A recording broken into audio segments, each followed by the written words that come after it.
I passed the boat. Oops.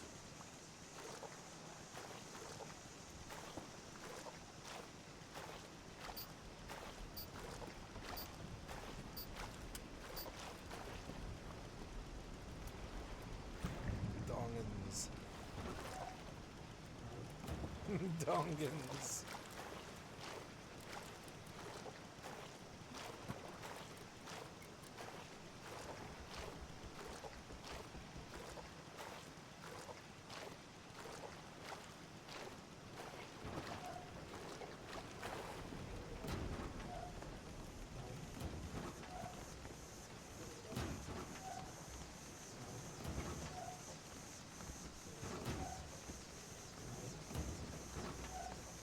Oh, look at my beautiful base. I wish I could use it in battle, but no. Why are those tiles looking like that? They like painted half the boat for some reason. Well, cool. Mount.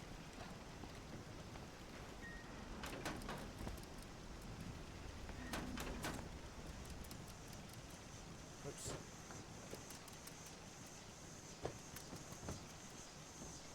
Oh.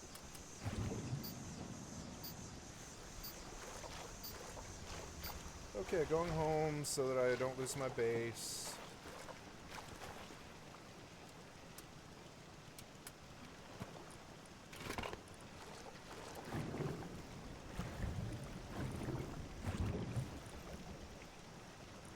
$41 scrap. I could buy a mini heli.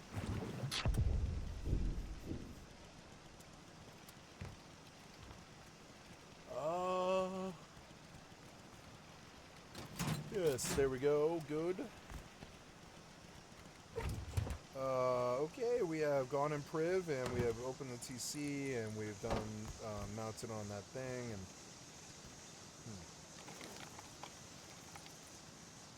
interesting base out there in the water.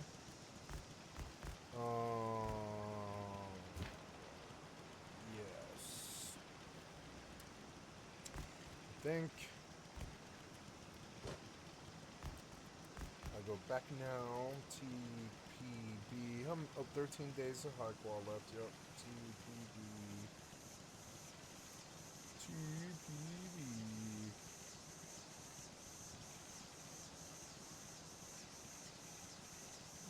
Local popped, and now there's a criminal here. I was waiting for better anomalies and for my armor to be, or sorry, shield to be full. I noticed that my main got up health a lot faster. I still have a lot of work to do on the magic 13. It's annoying. Yeah, what do we do? I can't do anything without nanothermal paste. Oh god, are you drowning? Yes, you are, and I didn't hear it. Oh, I didn't hear it, but I got up in time. Yeah.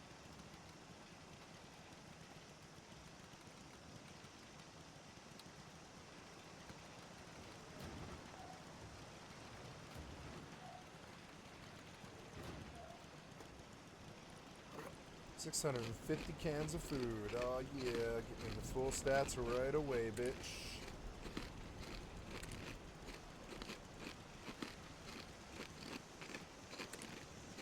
Okay, there's water and food. In this barrel we have all my meds and pumpkins from the island.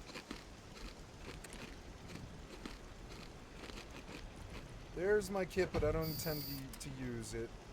Uh-oh, what's that sound? Dimitri and the Heron Navy issue.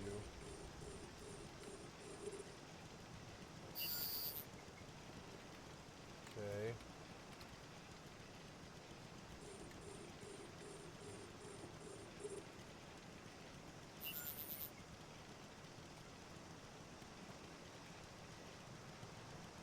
He's gonna kill me. That's alright. Wow, there's a 10-man, huh?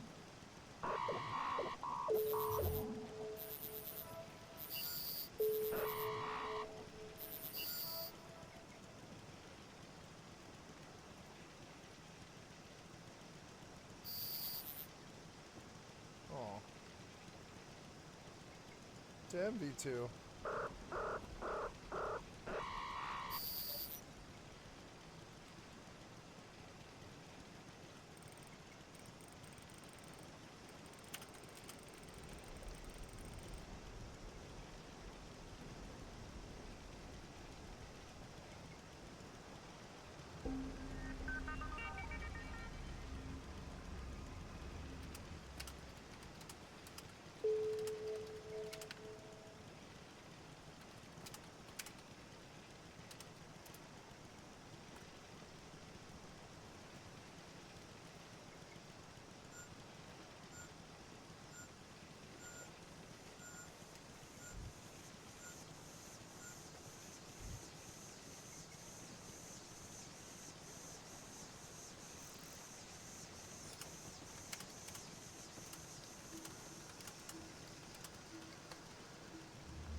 I lost Tristan's to the noob fleet. They came rolling through 10v2. Scanned me down with a Heron Navy, which is just silly. Why would a Heron be stronger than a Tristan? I guess Heron Navy, yeah.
Okay, let's get off it.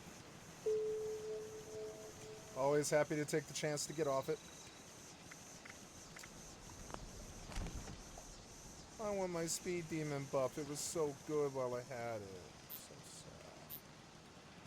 When I get Starch Genes, I'll go get it again immediately. It's a really big power game. Yeah, you could stack MedX. Yeah, MedX is good. What's the other one? It's like, yes, Berry Mentats are the other one that I like. Berry Mentats. Is everything right? Yep, I think so. Yeah.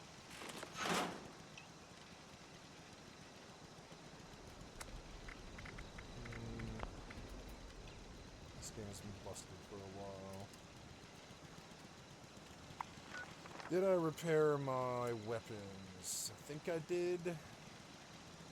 Just gonna verify that the quad's repaired, because it breaks all the goddamn time.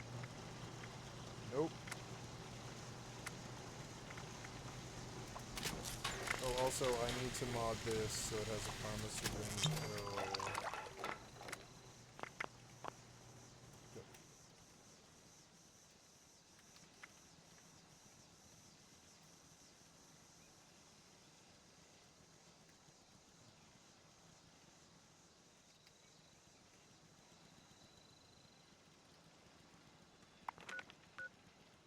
Yaoguai. Kill a Yaoguai. Shoot a Yaoguai with a karma syringe.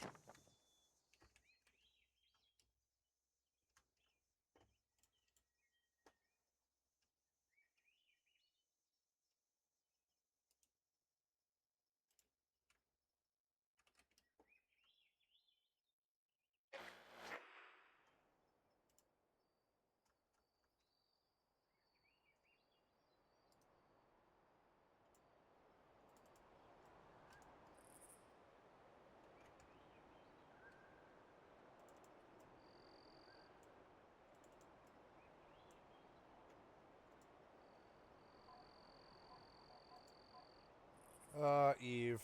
The only game where a 10v2 is normal.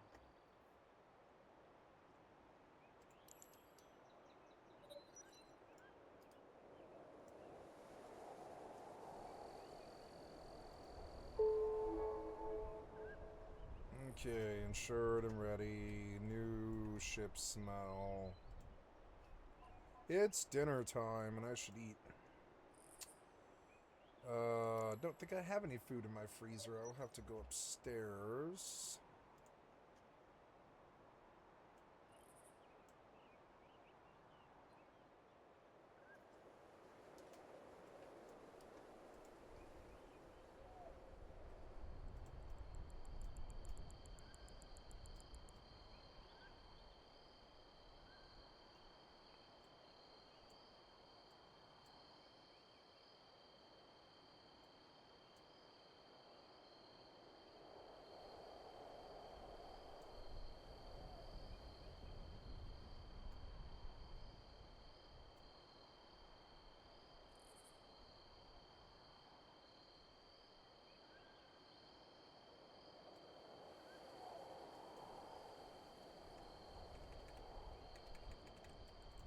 Polly decides just like that, the PJ Harvey trio is dead.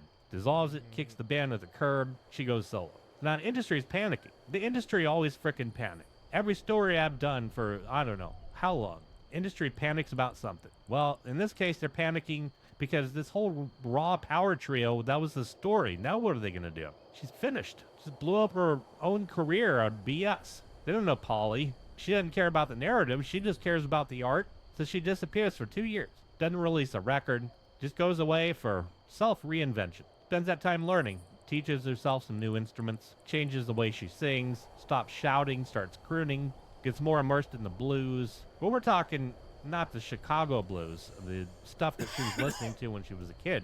Now spooky theatrical blues. Nick Cave and the Bad Seeds. Also covered them not too long ago.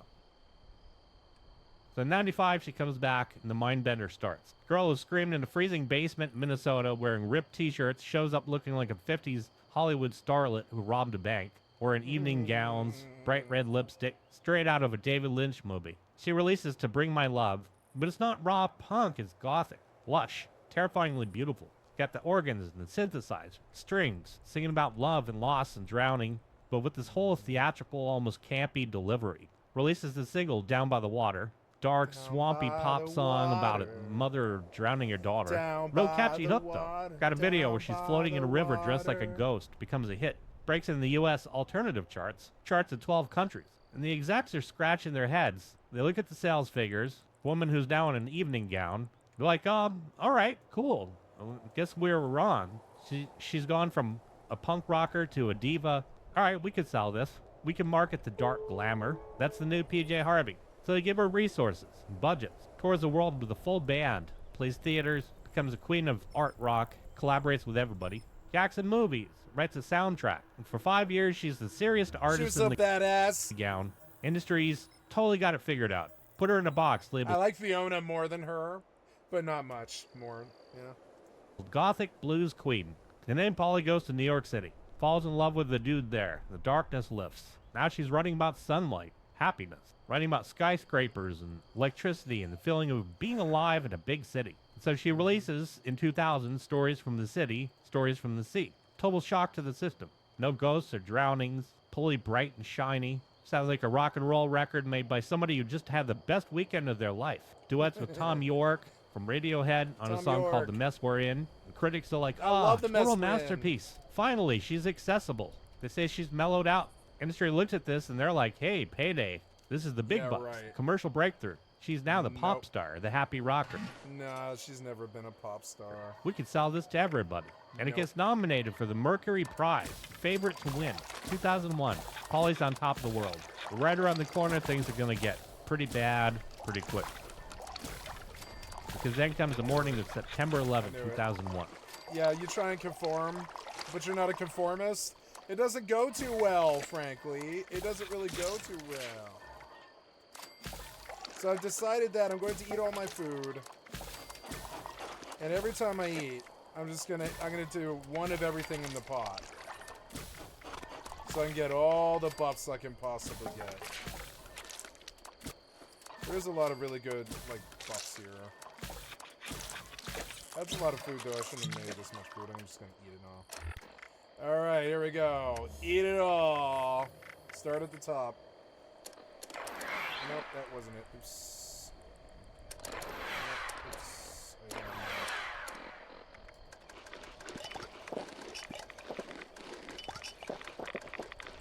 I could have stopped right here. I suppose I could. But no, it should probably just like, yeah, leave that. I don't know. 142 to 240 is good. So now what? Now I go north to Rose again. No. Now I go get a Yao Guai thingy.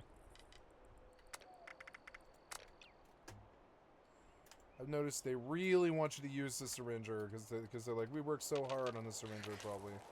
But it's like, I don't like this syringer. It's a blowpipe. Blowpipes are cool in theory when you're first starting out. They're not really that cool. Darts are cool. Bullets are better. Just saying. Darts work. If it gives them AIDS and they die instantly, darts work really well. They'll trank something pretty well. They'll trank you out, like tranked, gone.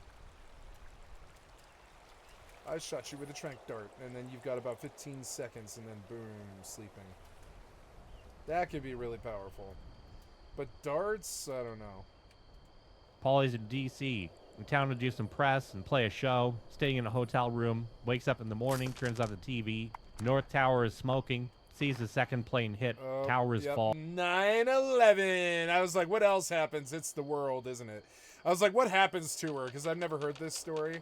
And I was just like, what happened? Is it the world? I think it was the world, is what I was going to say. I was like, I think the world happened to her.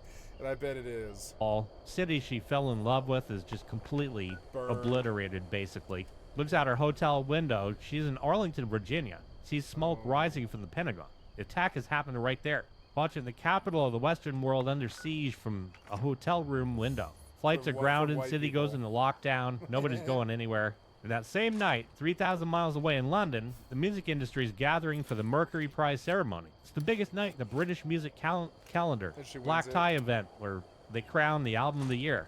Got Radiohead, Basement Jaxx, Gorillaz. Basement Heavy favorite Jaxx. is PJ Harvey for Stories from the City, Stories from the Sea. So it's a total crazy disconnect. London, you got a room full of celebs, execs, journalists in tuxedos and evening gowns, drinking champagne, waiting to see who wins the trophy. DC, you got Polly Harvey sitting in a hotel room watching fighter jets circle the sky, waiting for the phone to ring. And the host in London opens the envelope. PJ Harvey, she wins, makes history, becomes the first female solo artist to ever win the Go Mercury PJ. Prize.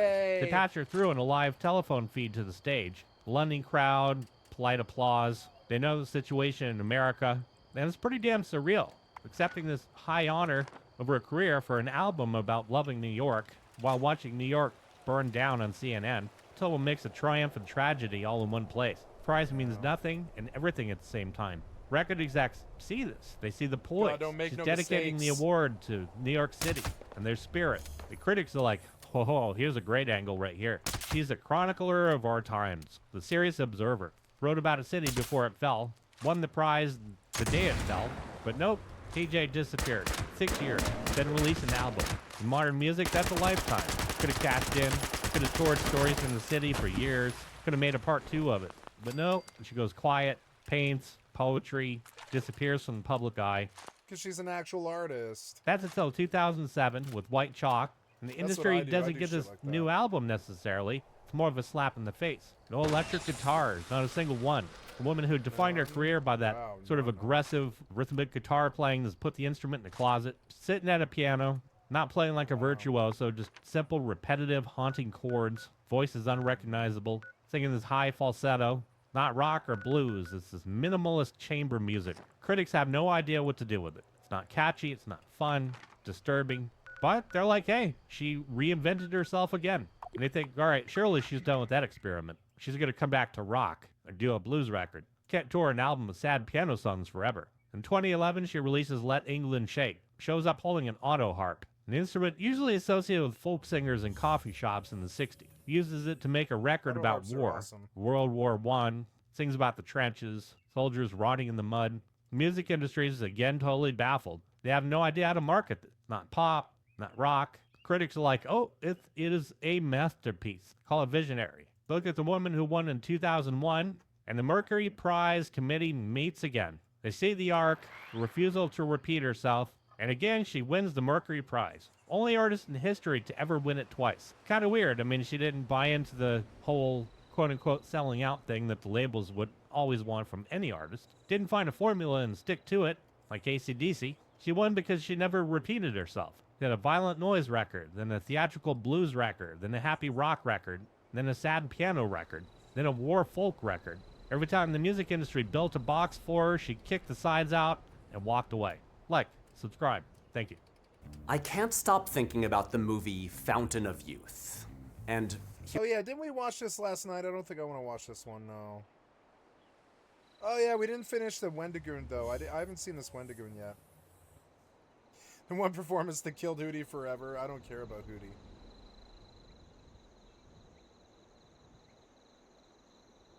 Entire history of Ween. That might be really good.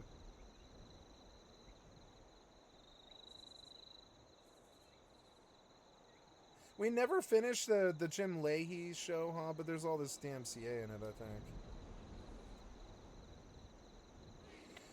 There's gonna be DMCA. You're gonna play all the music, aren't you? Never mind, I can't do this.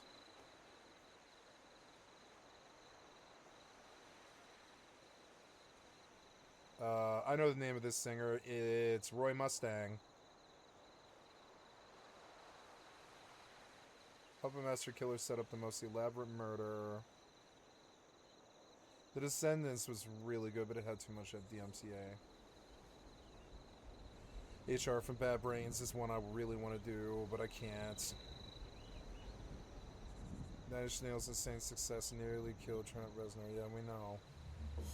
In defense of Azalea Banks, the MAGA rat's leaving the ship. Some more news. 13-year-old realizes his own brother just killed someone.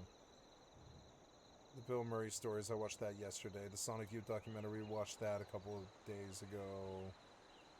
I'm down the wrong rabbit hole. Take me to the main page. The back rooms of the Elder Scrolls from Anastasia. And MasterCard blowjob commercial, priceless. She'll pretty much have to.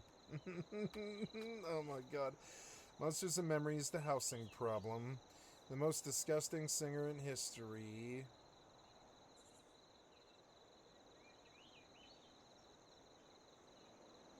Yeah.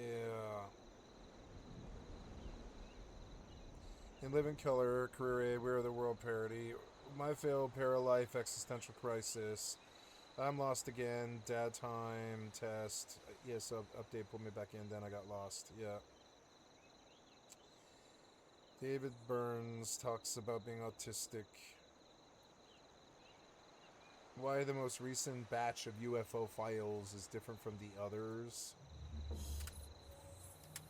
Documents and Thank you, videos CBS Saturday Morning. I'd like to sub to your channel. released since last month.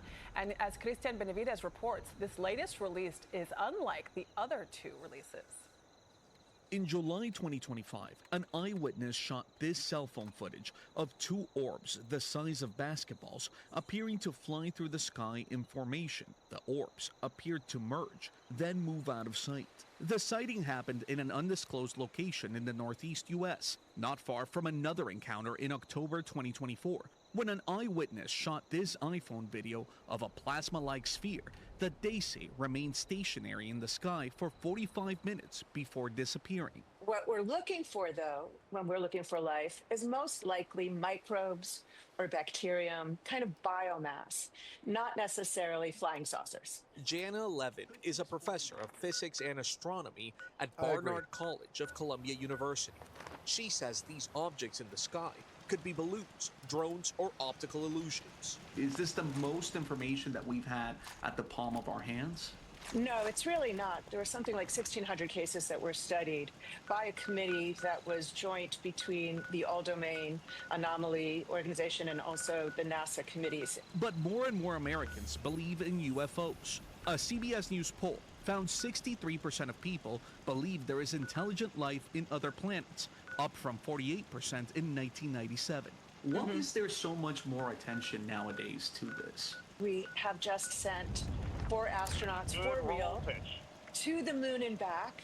That is so remarkable. The SpaceX valuation just opened today, the IPO. And I think all of these things happening at once makes us feel we're on the cusp of real space exploration. And maybe other civilizations are too.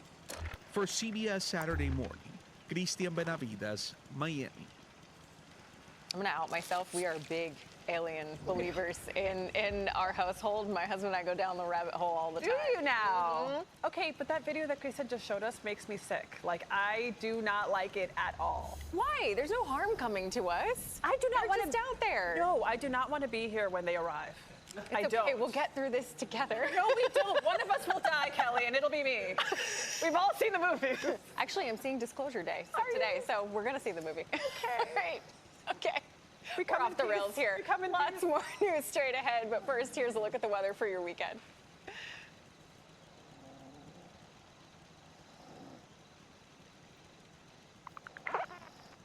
Fable did a gameplay demo. Oh man, that's gonna be a big RPG, huh? I wonder if it's multiplayer.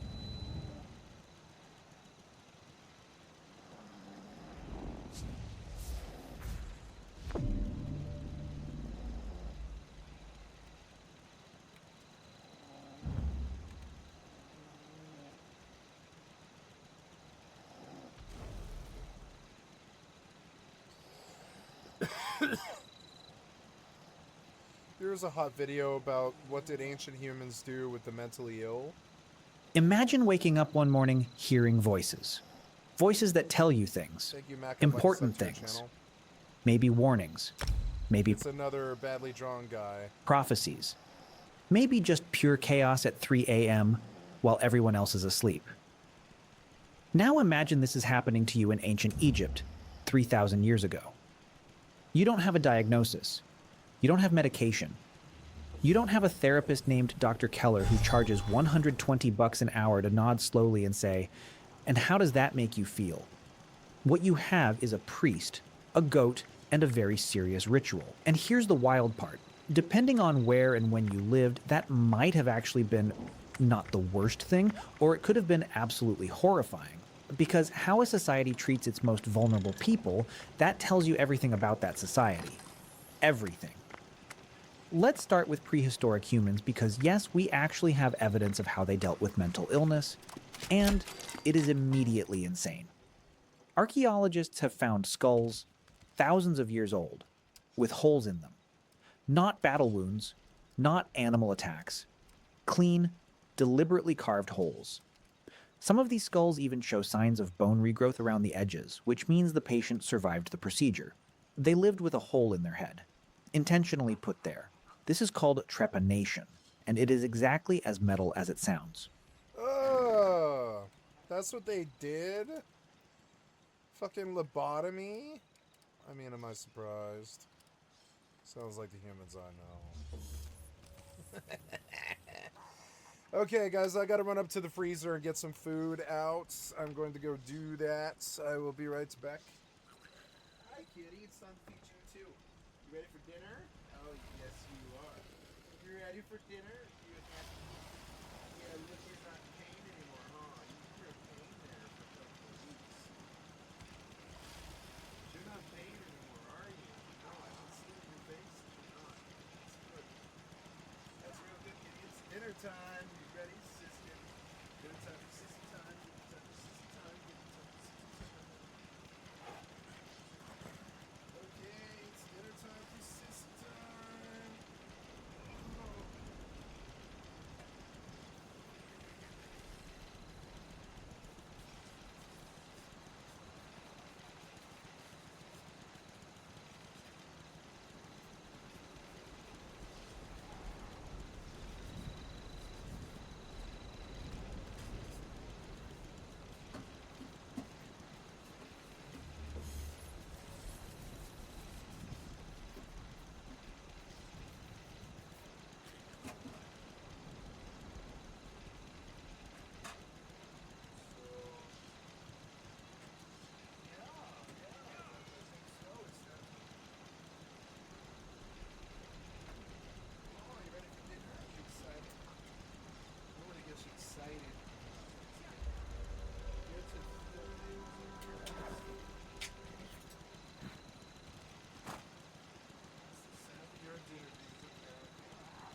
We're gonna try and spice up new dinners.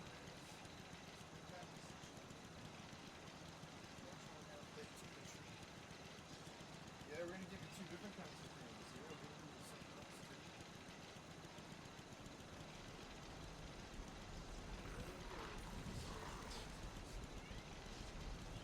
Okay, kitty, you all excited for dinner? Okay, here it comes. Enjoy.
bratwurst for dinner.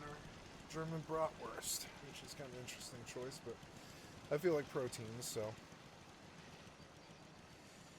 I have become aware that my mother is a bit of a meat hoarder, and she like fills her freezer in our garage with meat, and she doesn't get to all of it, and so I'm going to start eating her meat because she doesn't get around to all of it, and it gets to be years old and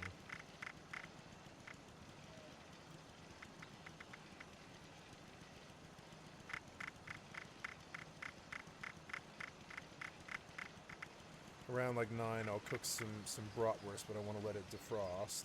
I didn't get into plate ESO at all. I'm going to have to relog here.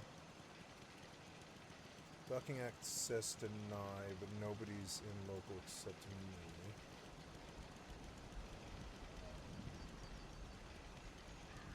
Medium and scout work. And you...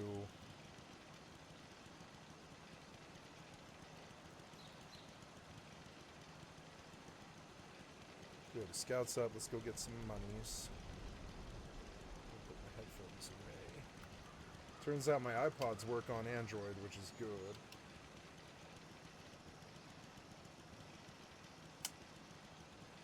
I'm going to get something to drink. I kind of neglected that part, but I'm going to set up first in the small, or in the novice, I mean. I will play some more mage, yeah. The working theory? They were letting the evil spirits out, literally drilling an exit door for the demon living in someone's skull. Got bad headaches? Demon. Hearing voices? Demon. Demon. Acting erratic and strange? Demon. Demon. Obviously. Demon. Drill the hole. Boom. Done. Next patient. And here's the thing that really messes with you when you sit with it. Trepanation actually survived for thousands of years across completely unconnected civilizations. Ancient Peru, ancient Greece, medieval Europe. So you don't want to be crazy, or they just put a hole in your head most times. Sub-Saharan Africa. Completely separate cultures, no contact with each other, all independently arriving at the conclusion that the solution to mental disturbance was to put a hole in someone's head. That either says something profound about shared human intuition, or it says something deeply concerning about shared human problem solving. Possibly both. Now let's talk about ancient Mesopotamia, because this is where things get really interesting really fast. In ancient Babylon and Assyria, mental illness was not a medical problem. It was a spiritual accounting problem. If you were suffering psychologically, it meant the gods were mad at you. Specifically, it meant you had violated some divine law, broken a sacred contract, or deeply offended a deity, and now you were paying the price. This was called the hand of a god doctrine. Your madness was literally the hand of a specific god pressing down on you, which, honestly, if you've ever had a panic attack, the phrase, "it felt like something was pressing down on me," does hit a little close to home. Not defending the theology here, just noting the metaphor holds up. The treatment involved priests called Ashipu, who were essentially ancient forensic spiritual investigators. Their job was to figure out which god you'd angered and how badly. They would examine your symptoms, your dreams, your behaviors, cross-reference them against massive clay tablet databases of divine offenses and their corresponding punishments, and then prescribe a ritual cleansing. And look, and before we laugh too hard, see, these priests were genuinely trying to help. They weren't monsters. They were working with the best explanatory framework available to them, and their diagnostic tablets, incredibly detailed. They described symptoms we would today recognize as schizophrenia, epilepsy, depression, mania. They were observing carefully and systematically. They just had the causal mechanism completely wrong, which in the grand tradition of medicine is a completely normal phase to go through. Egypt is where things take a slightly more interesting turn. And I say interesting like someone who has just found out that ancient Egyptians were arguably more progressive about mental health than a large portion of the modern world. Egyptian medical texts, particularly the Ebers Papyrus from around 1550 BC, actually described mental and emotional disorders as conditions of the heart and uterus, which, anatomically, miss by quite a bit. But crucially, they treated them as medical conditions rather than purely spiritual ones. Egyptian physicians would prescribe things like herbal remedies, lifestyle changes, rest, social activities. There are accounts of patients being taken to temples not just for prayer, but for what we might call environmental therapy. Calming surroundings, music, gardens, activities designed to soothe an agitated mind. There was an ancient Egyptian temple complex dedicated to the healing god Imhotep, where mentally distressed individuals would come, sleep in the sacred precinct, and receive dream interpretations that were meant to guide their healing. This is incubation therapy.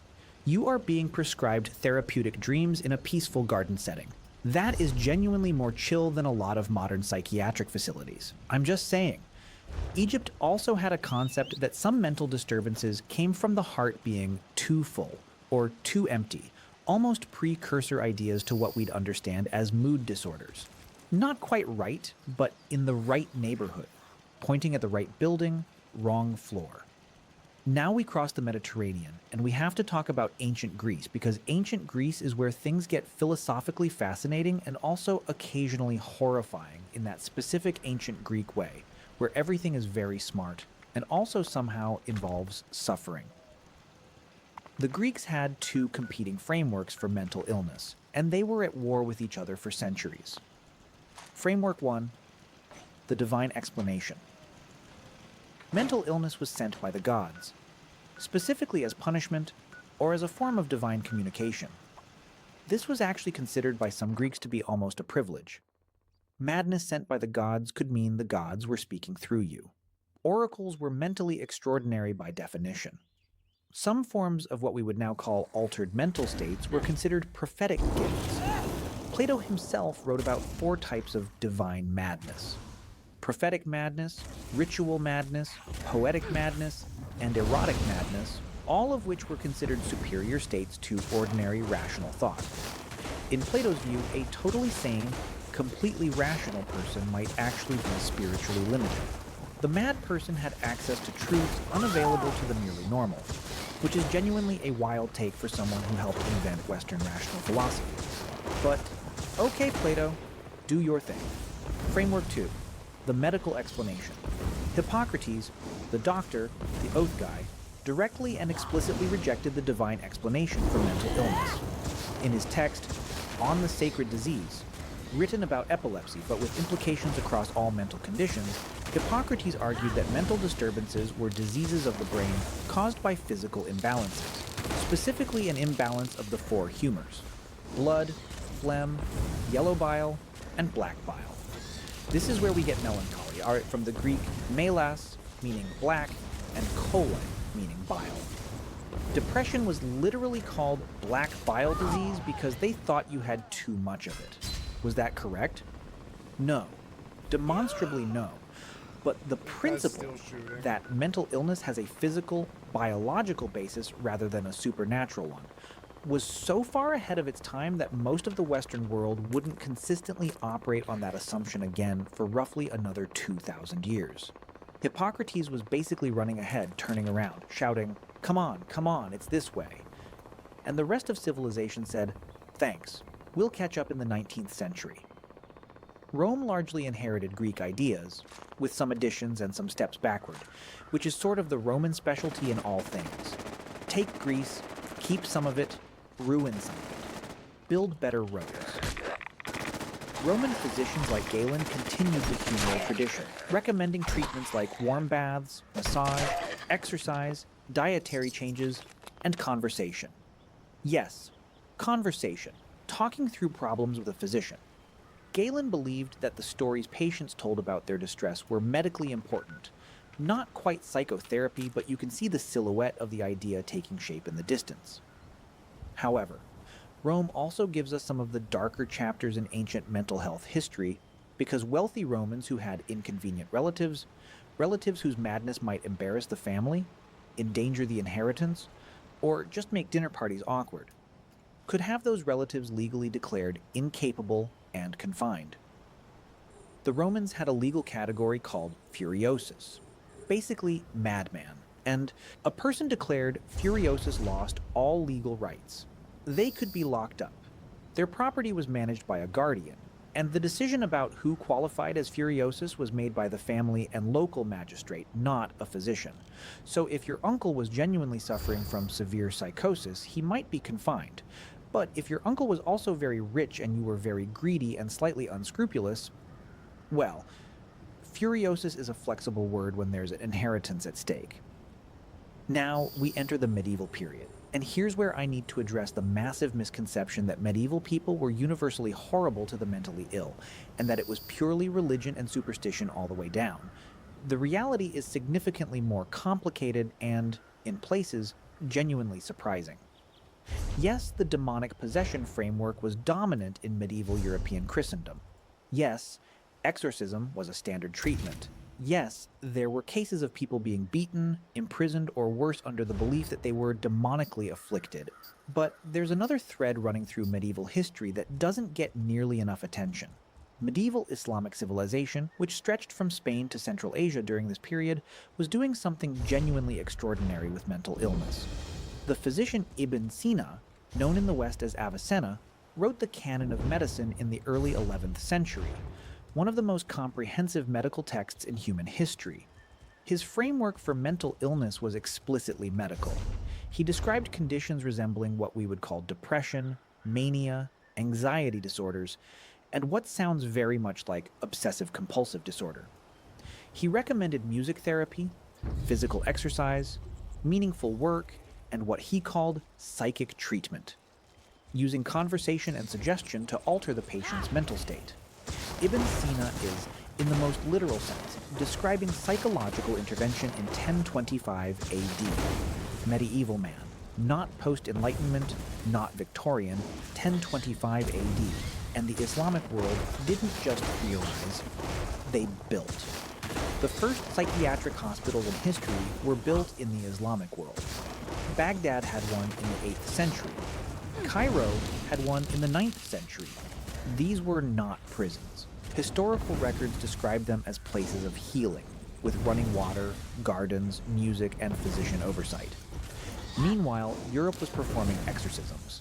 I am not here to oversimplify or do lazy civilizational comparison. There was tremendous variation within both traditions, and both had their failures. But the selective emphasis on medieval darkness while ignoring medieval Islamic advancement in mental health care is a genuine gap in how this history usually gets told. Back in medieval Europe, the situation was genuinely mixed. While the possession framework dominated theology, many ordinary people and local communities dealt with mental illness in ways that were pragmatic rather than theological. Someone in a village who was clearly disturbed but not dangerous was often simply incorporated into community life. They were known, they were fed, they were watched over, not treated, not cured, just included. There is a long historical tradition of communities building a kind of informal tolerance around individuals who were different in their minds. It was never romanticized. It was hard, it was imperfect. People with severe psychosis suffered enormously. But the image of medieval communities uniformly casting out or destroying mentally disturbed individuals is not accurate either. There were also pilgrimage sites specifically dedicated to healing mental illness. The town of Geel in Belgium is perhaps the most remarkable example. A town that, from at least the 13th century onward, operated a community foster care system for mentally ill individuals who came as pilgrims and stayed. Local families took them in. They participated in daily life. They worked alongside family members. This system ran for centuries. It still runs today. Geel, Belgium, has an unbroken tradition of community-based mental health care that is over 700 years old, predating professional psychiatry by half a millennium. 700 years. If a modern mental health reformer proposed a Geel-style community integration model today, they would be celebrated as visionary. The people of a small Belgian town figured it out in the 1200s and just quietly kept doing it. Then comes the early modern period, and things in Europe get notably worse before they get better. The 16th and 17th centuries saw the rise of the institution, large-scale confinement of the mad, the poor, the criminal, and the simply inconvenient, all lumped together under one roof. The most famous of these is Bethlehem Royal Hospital in London, shortened colloquially to Bedlam, a word that has entered the English language as a synonym for complete chaos. You do not get a word adopted into everyday language to mean unhinged disorder unless the place it came from was genuinely, vividly, catastrophically unhinged. Bethlehem in the 17th century charged admission for members of the public to come and observe the patients. As entertainment, you could visit on Sundays, bring the family, point at the mad people. This was a popular leisure activity in Restoration London. Oh, good. Let that land for a second. Watching people in mental distress was a day out. There are records suggesting Bethlehem received thousands of visitors annually for this purpose in its worst period. The level of remove required to do that, to watch a human being in profound suffering and experience it as spectacle, is itself a kind of collective dissociation that says something very dark about how thoroughly the mentally ill had been dehumanized. The 18th century begins to turn the tide, slowly, and with the usual historical asterisks. The Enlightenment brought new emphasis on reason, observation, and the dignity of the individual. A few key reformers began arguing that the mentally ill were not subhuman, not demonic, not entertainment, but sick people who deserved humane care. Philippa Pinel in France famously, perhaps apocryphally, but the story stuck, ordered the chains removed from patients at the Bicêtre Asylum in Paris in 1793. He argued that mental illness was a disease of the mind, that patients could recover, and that brutal confinement was counterproductive to that recovery. In England, William Tuke established the York Retreat in 1796, a Quaker institution run on the radical premise that mental patients should be treated with kindness, dignity, and moral support. No chains. I keep hearing a dog, but I can't aggro it.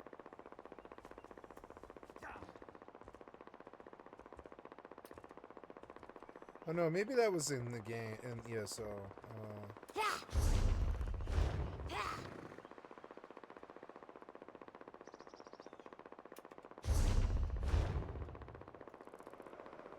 Everything's dead.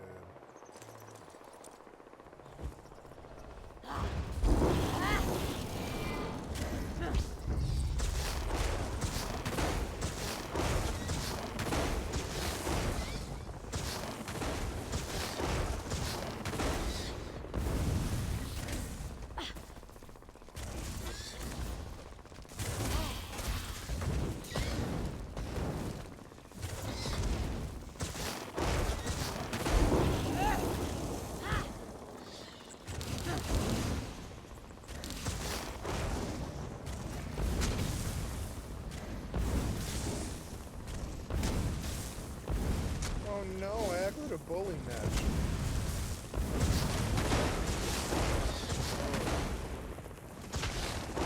I'm gonna die.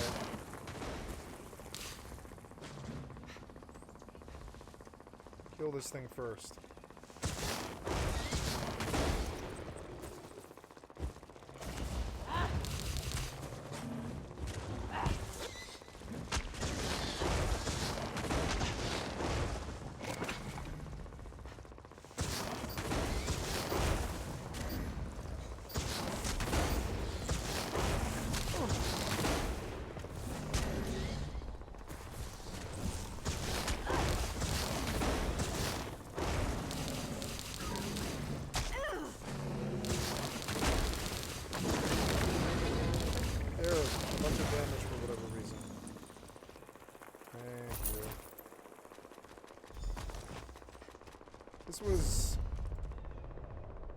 That was seasoned. God damn, it was like actually hard.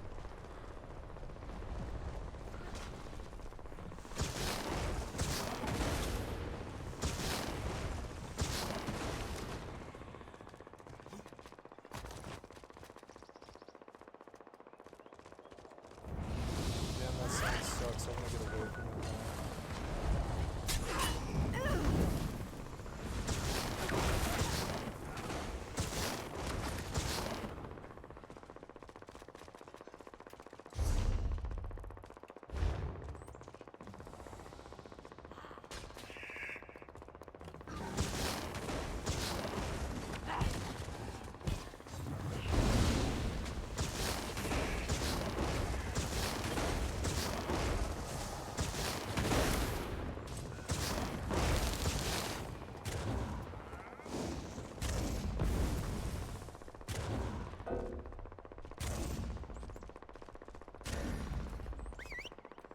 to get away from this sound.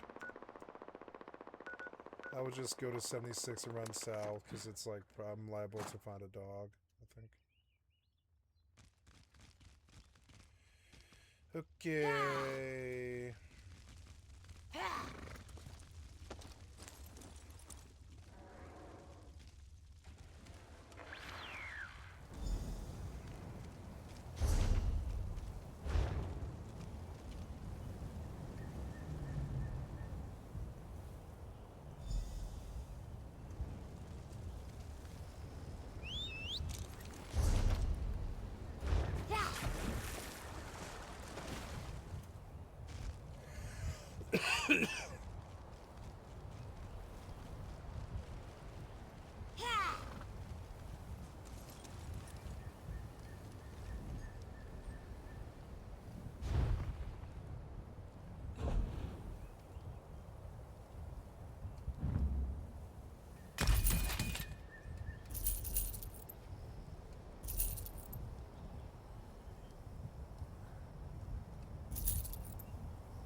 Heavy boots, but they're too heavy. They are serious upgrades.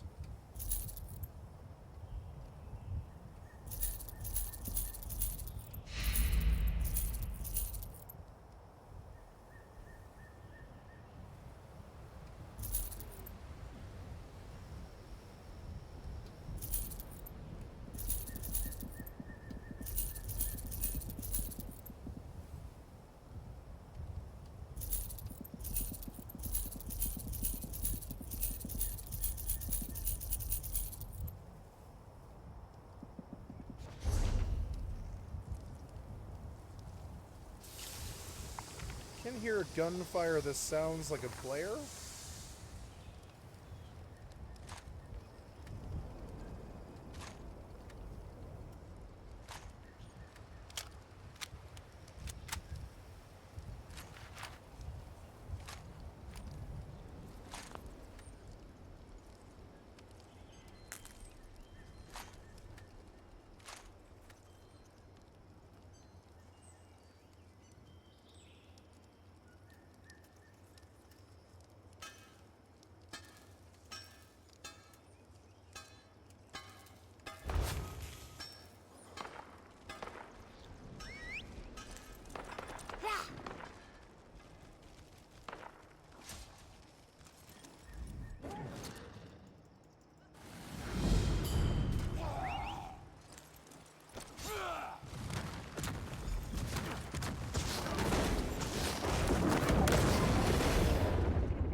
It is gunfire and it's closer too.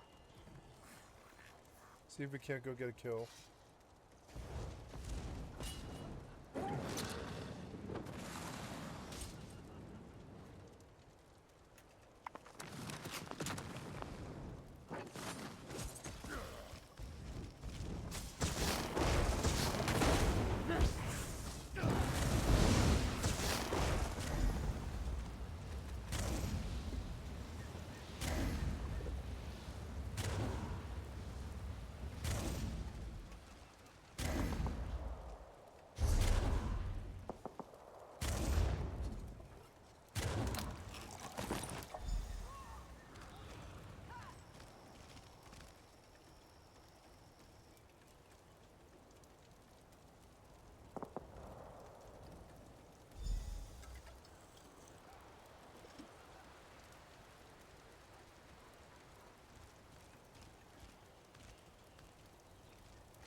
What? I died in the stun. Come on, man. 13k. Are you fucking serious? Ugh.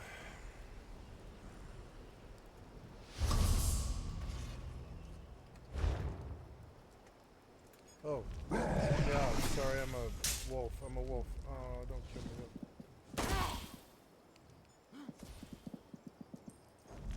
It's gonna kill me? Okay. Oh, kill me.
Okay.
I must have heard those guys killing zombies. I heard what I thought her sounded like a human firing a weapon.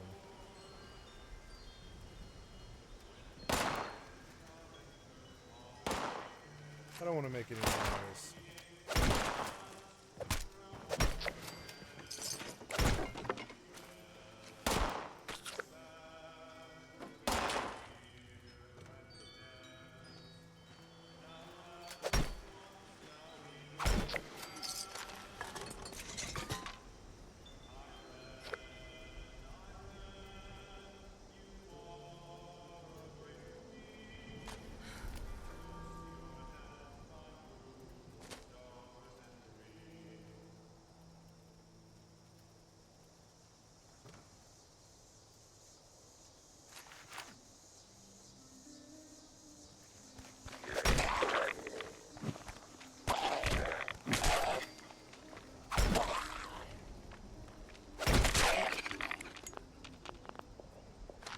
There.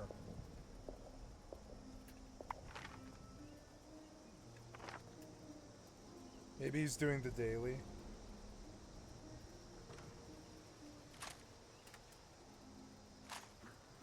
I want to pistol him and then musket him. I heard you fire. You killed a deer or something, didn't you?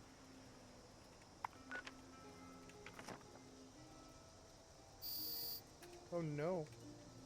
Oh, no. I thought that was being attacked. Nope.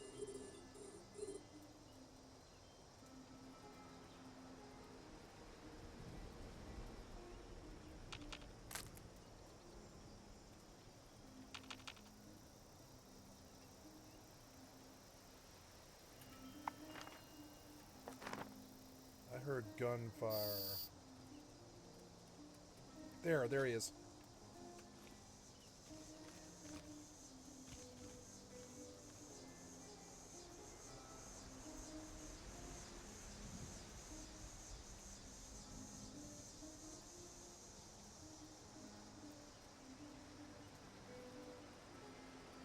Can't let him see my arrow.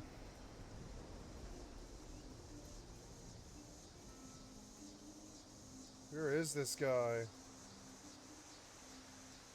He'll be going here, right? Yeah, he'll be going here. I could perhaps sneak up on him.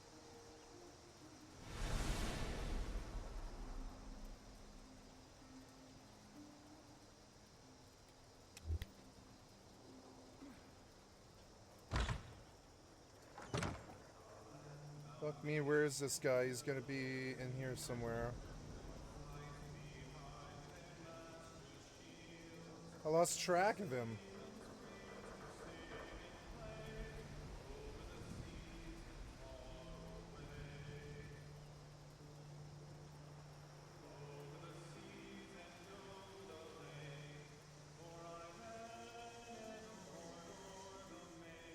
He's not at the quest giver.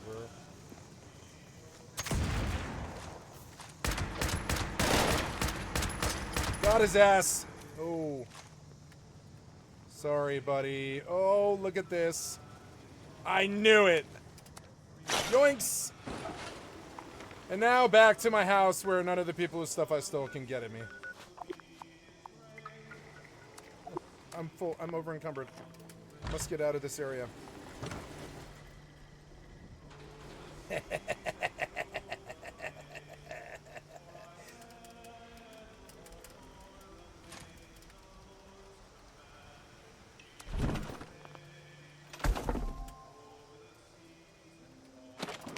Thank you.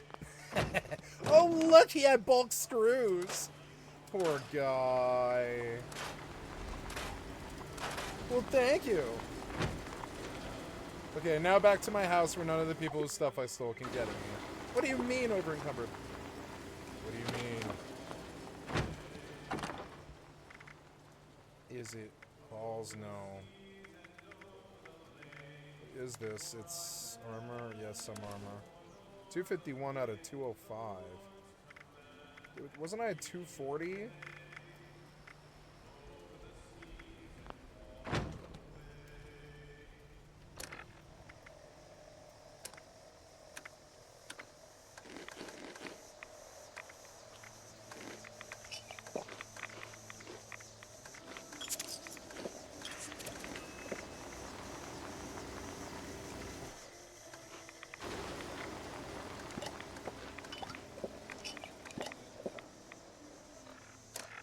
Wait, that did improve my weight, but not enough. What is it?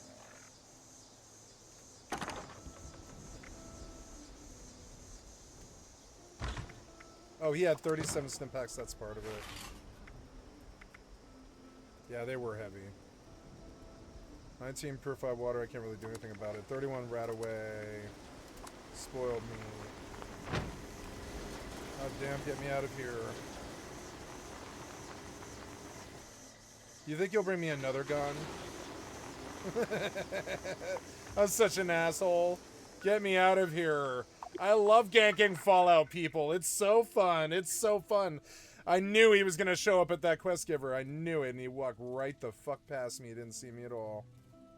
You don't see the guy crawling across the middle of the room? Oh, yeah, I'm going to bank it. I mean, I already banked it. I banked all of that. I'm sorry. Robin noobs right outside the starter zone it's so mean, but that's high risk, you know. Oh, I put some nasty gun into him. I think I headshot him to open.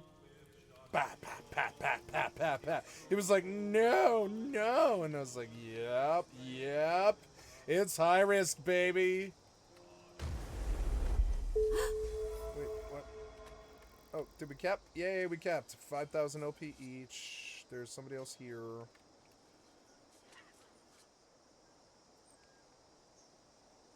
Oh, good, there's other stuff. So, I guess go to the next scout.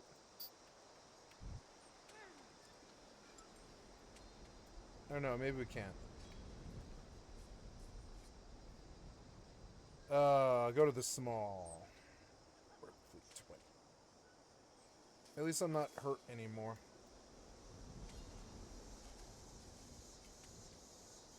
Yep, that guy passed through. It's good, I'm gonna keep making money.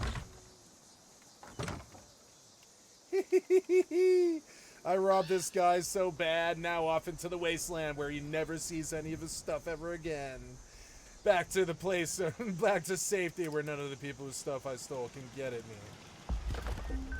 Ah. Ah.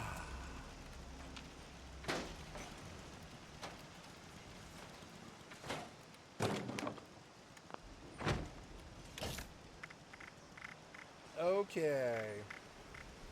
Ooh, okay, you brought me Cajun rice and beans, huh? Yeah, nice. Oh man, look at all the food this guy had for whatever reason. Do I have a fridge? I don't think I do, huh? Yeah, I will dump food and drink and stuff. I don't care about that. Maybe I should sell it all. Oh, I need to go get caps.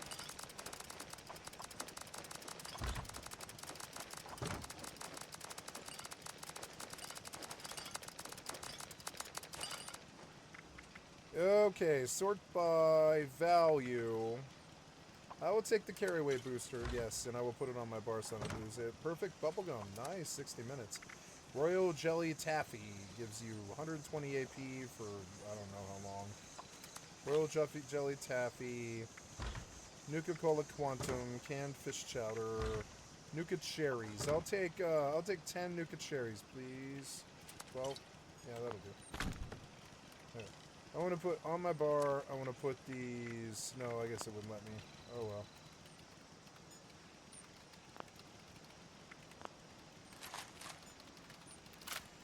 I felt like combat rifling him, so I did. I was like, you know what it'll do? Good, consistent damage to this guy.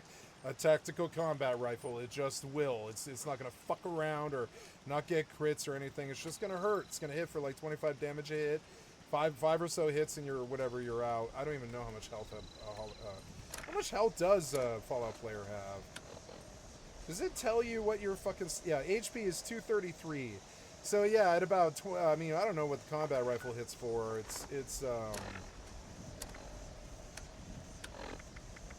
Yeah, it was 46. So yeah, you only got about 5 hits before you're just out. And I rob you for all that stuff. Did you have any magazines? No. Why no magazines? Oh, he did. He had a bobblehead. Oh, good. Thank you. You brought me a bobblehead. How sweet of you. Don't come to high risk. Or whatever. I'm kidding. Do come to high risk, but, you know, and I'm sorry that you had a bad time today. I had some bad times in high risk, too. I can relate. Bottle of the white gold tower. Okay. Do I have to steal it? Is that what I have to do? Go in there.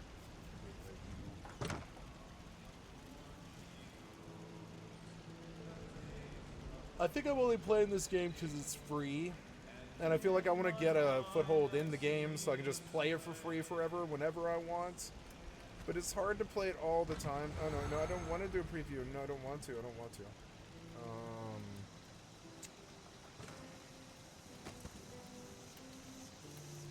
I don't know, maybe I will. I'll take a look at their player housing. I haven't seen it in a while. Okay, the innkeeper's sitting there, so's that guy.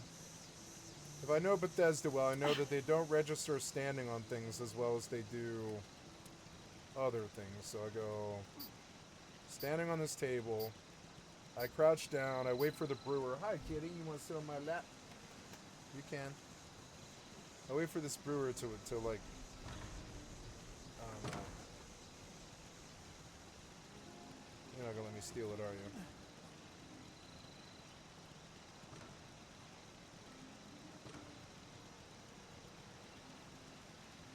gold tower, huh? Oh, yep, turn your back.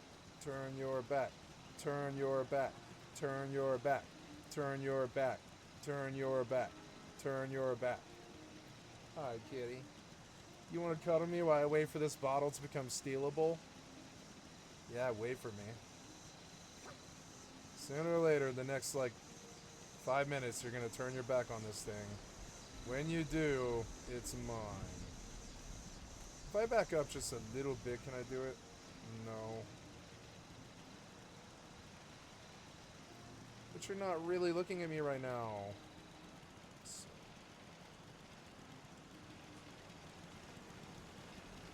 Yoinks!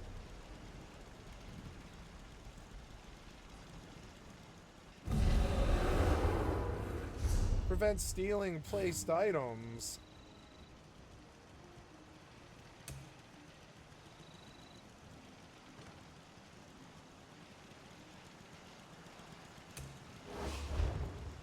Well, that's no good. I had a good steal lined up there.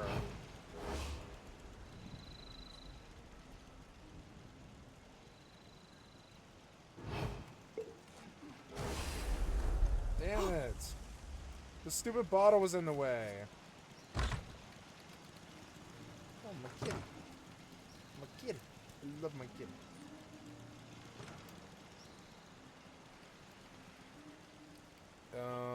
So yeah, so I guess I walk right past them, I guess. Yeah, like that. I go... What?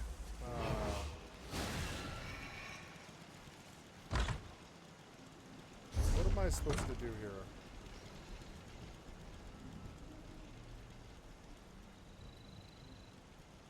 Steal the bottle of White Gold Tower.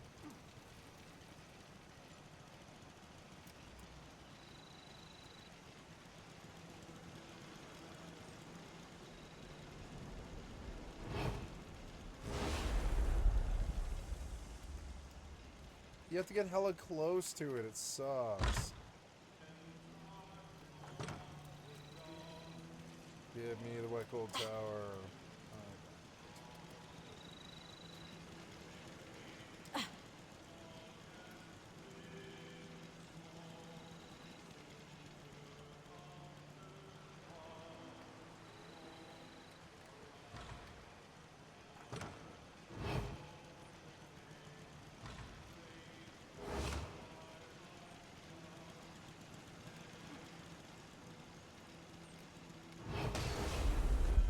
What?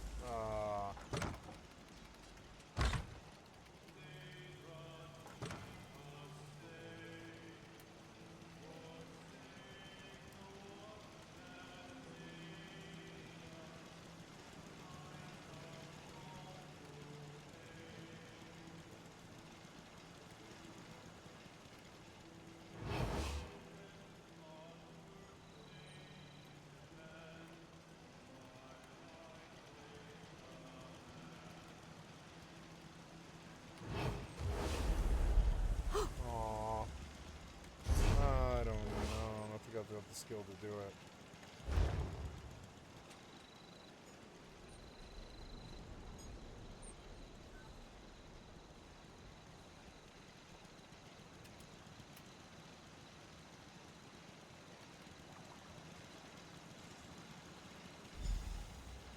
The innkeeper hates lizards. Okay.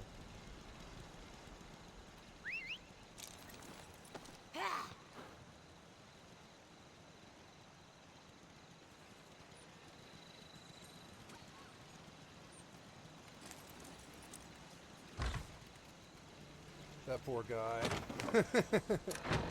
155 out of 215. Got a raider right leg. I guess I'll pull out his various little things.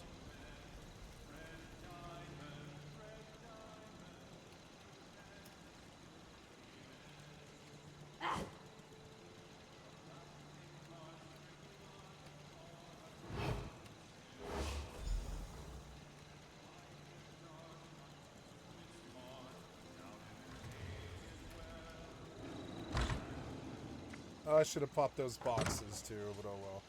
Leaded Trail Warden. I think I will crack all of this. Or at least the stuff I can do.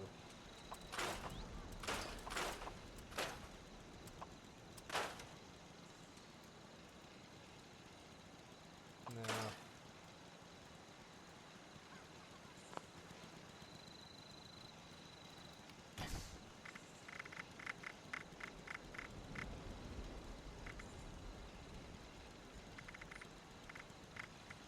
Ooh, recipe rat scorpion coil. Oops, no, that's not what I wanted. Rat scorpion fillet is good.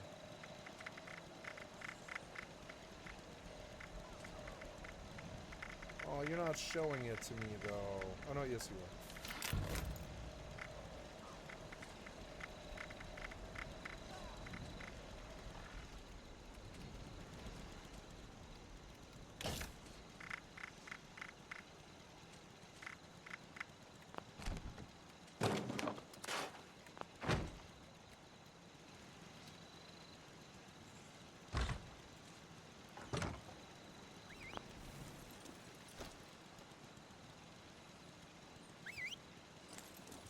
My day's complete when I rob a Fallout dude.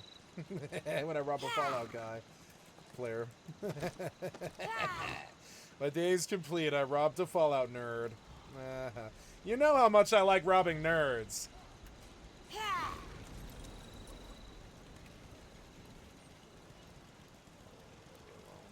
It's good. It's real good. Make a lot of money out of here if they'll leave me alone.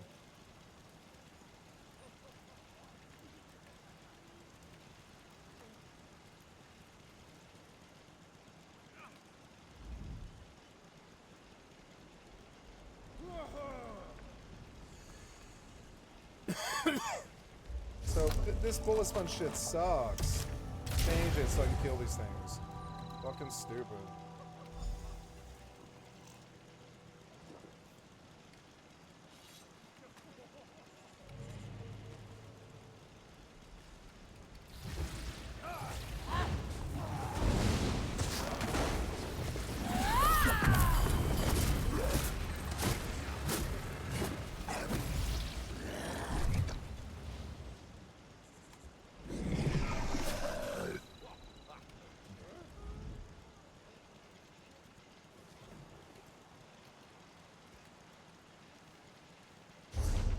What else do I have to do here? Where am I?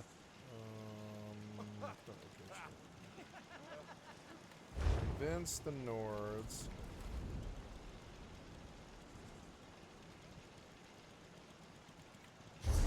Oh, 3 of his soldiers. Okay, so...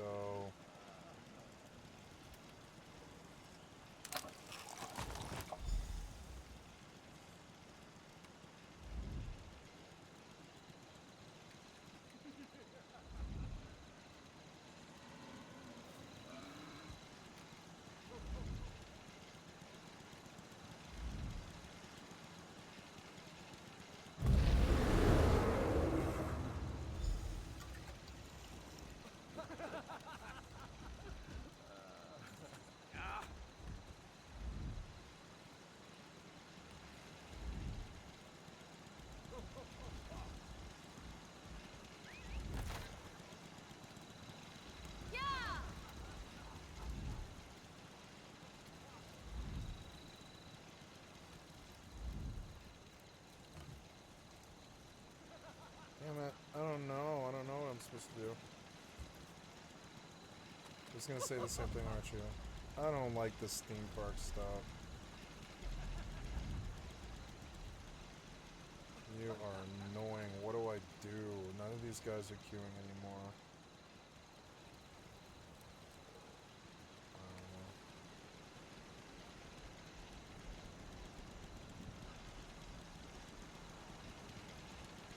No, this stuff, yeah, I don't know.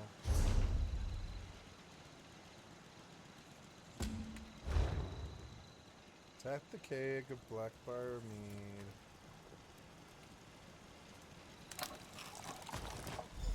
Drink a mug of mead.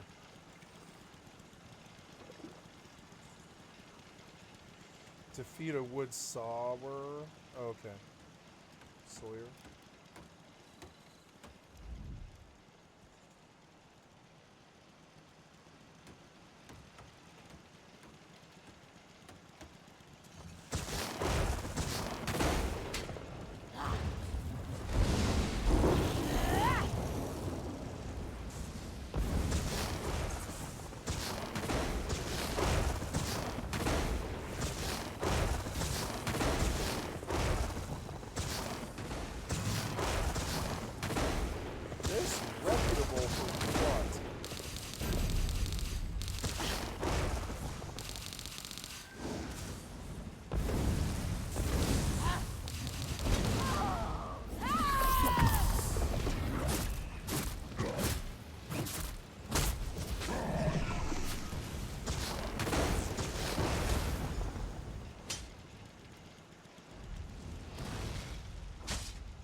works for me. Oh yeah, my shit is still busted. I forgot about that. Are any of you guys actually traders? Are any of you guys smithies? Yeah, are you a smithy? Yeah, fix my shit. You were supposed to mute all these stupid sounds of these turrets and everything. But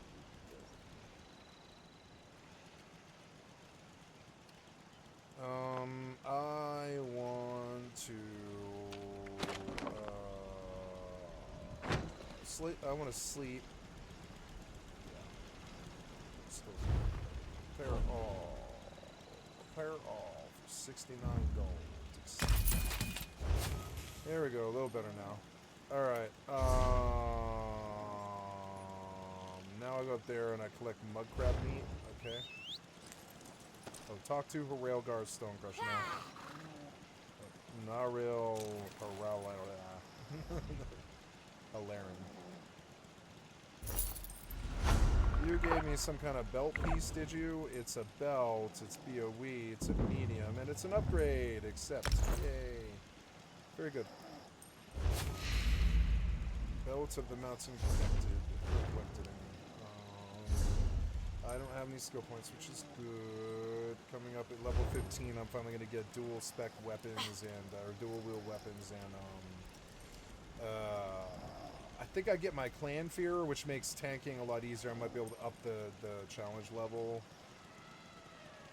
Yeah, right now Adventurer is just fine for the gear that I have. It's actually not even that easy.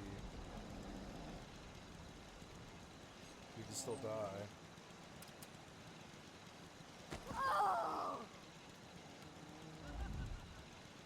Will you fight to defend the rest of the town?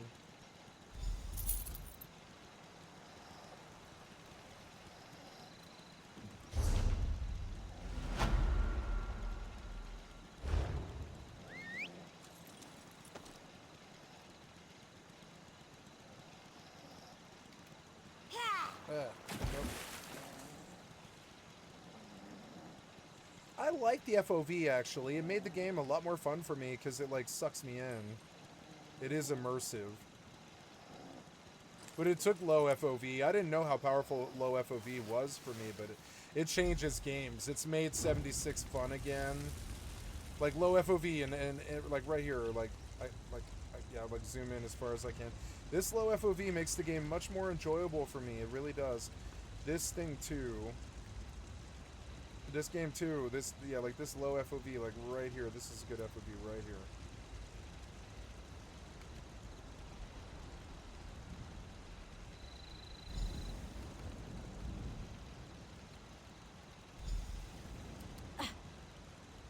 Thank God I don't have to pay attention to this shitty story.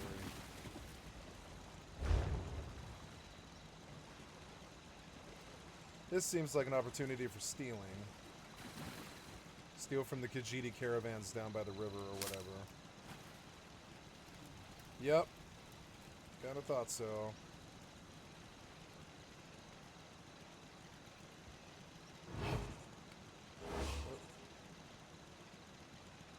Go away, stupid guy.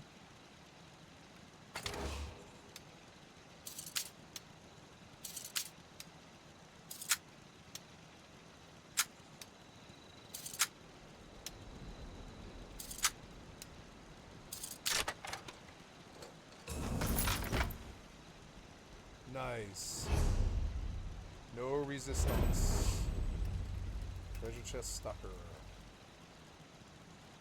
That looks like a chest. See, it looks all super good with the FOV up close. And like you can switch to first person if you want, and like and it is fun to fight in first person in this game. I really thought this was gonna be my new MMO when it first hit. I was like, this is the big pretender, but then I was like, nah, I don't know. It's like kind of too formulaic and a little too, you know, theme parky. Why play this over WoW? Okay, this was the Vivek's Blessing. Now I go up and I kill thingies. There's Nirnroot. I love Nirnroot.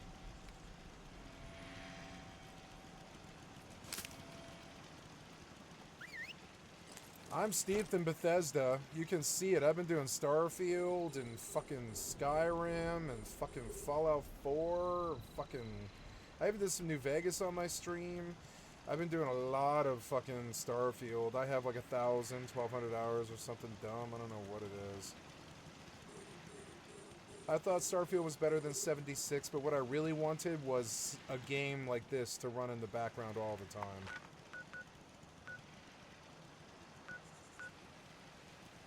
Okay, now we go back to my survival tent. We see if this guy just happens to be here. I don't think he... I mean, what are the chances? But you never know. I learned in Rust that if you don't take the shot, you don't ever see him. So I'm going back to the thing just to see if he's turning in a quest or something. I doubt it, but...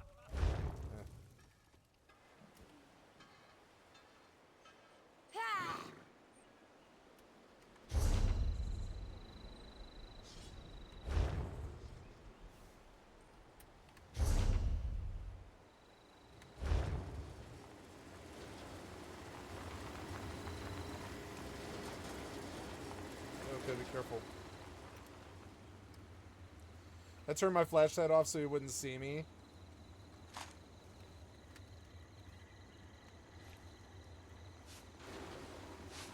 If you're crouched, they'll walk right the fuck up to you. It's like New World, they can't see you. Okay, he doesn't appear to be here. Yeah, I'm going to go find dogs across the river. I'll turn the music back on. I'm having so much fun on all these stupid games. Oh, yeah, kill this thing.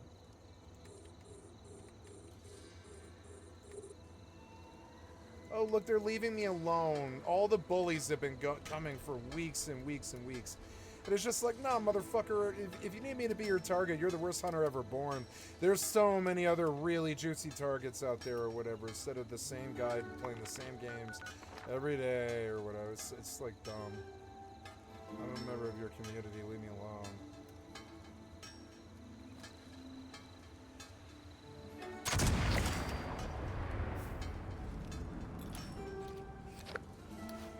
He doesn't know where I am. He does now.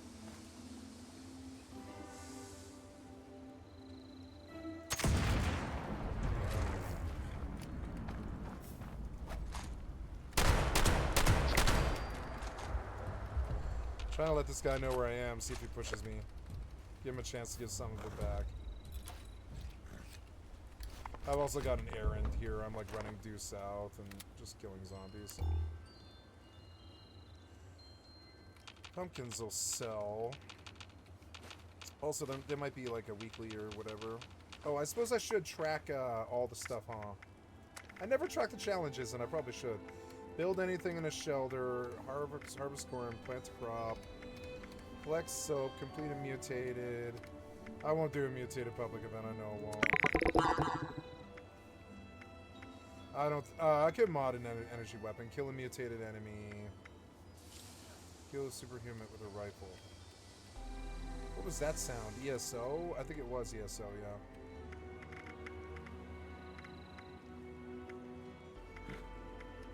Collect 10 caps. What do you mean?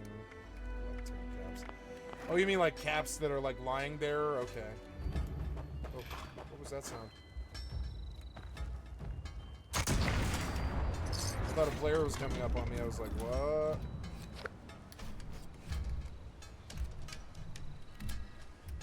Go south, go south. Now I kind of have lit up and I kind of want to move. Ah. I love this game without VATS. I think it's actually so good. VATS is good, but I mean, it is also a really good looter shooter like Fallout 4.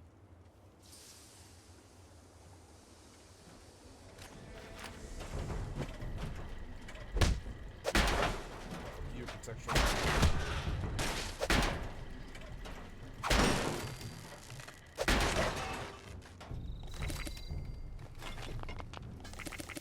Oh, look, I can, like, instant stim now. One of the mods. I don't know. Oh, no, that's Healing Salve. I don't think it has an animation. Maybe Healing Salve is better, huh? Or Salve, I mean. Okay, almost to the objective. Somebody's smithing something. You boys smithies? There's like a smithy nearby. Shut the fuck up. I'm like standing outside the smithy in that house or whatever. Shut the fuck up. I'm not interested in you smithing right now. I don't care about that. Clank, clank, clank, clank, clank, you goddamn clanker.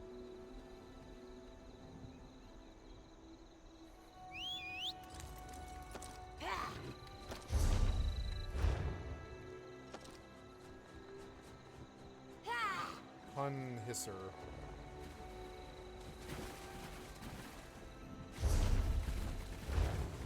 I don't know. What do I do? Do I kills? I kills. I kill stuff. Oh, I'm supposed to kill crabs or something, aren't I? Yeah, trap this one. Here's a crab. Mud crab. Turn off the flashlight so they can't see me. Ooh.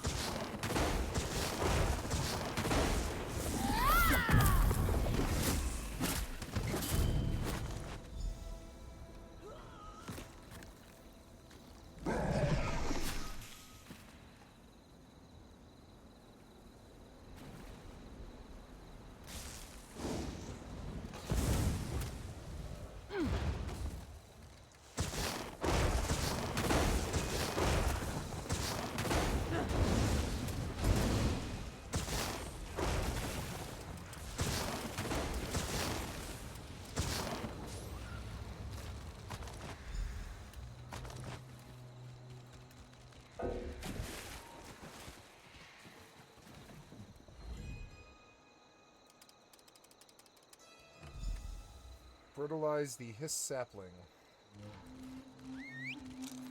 I'll fertilize your hiss sapling. It's all just some butt sex innuendo, isn't it?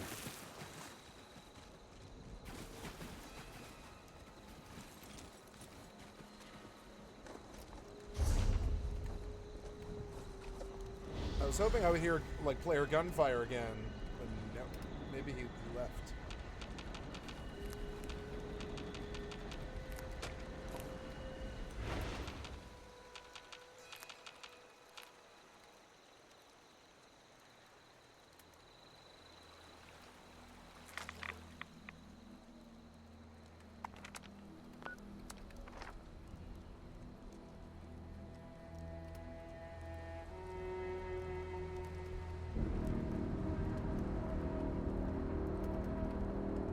That sound?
I got it.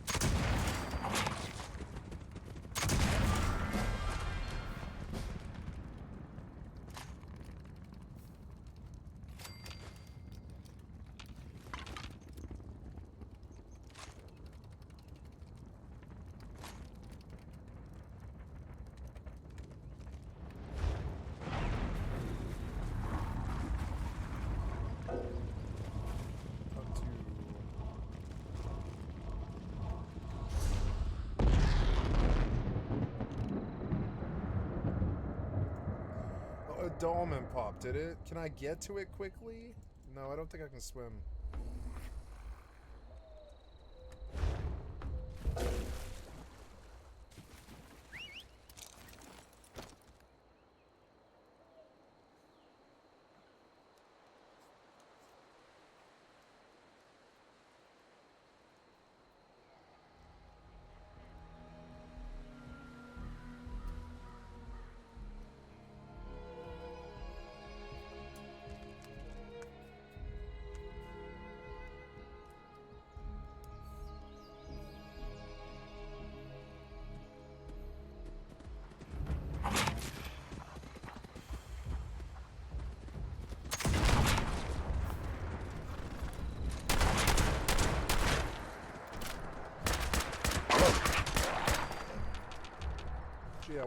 what I am, where I am, and what guns I have.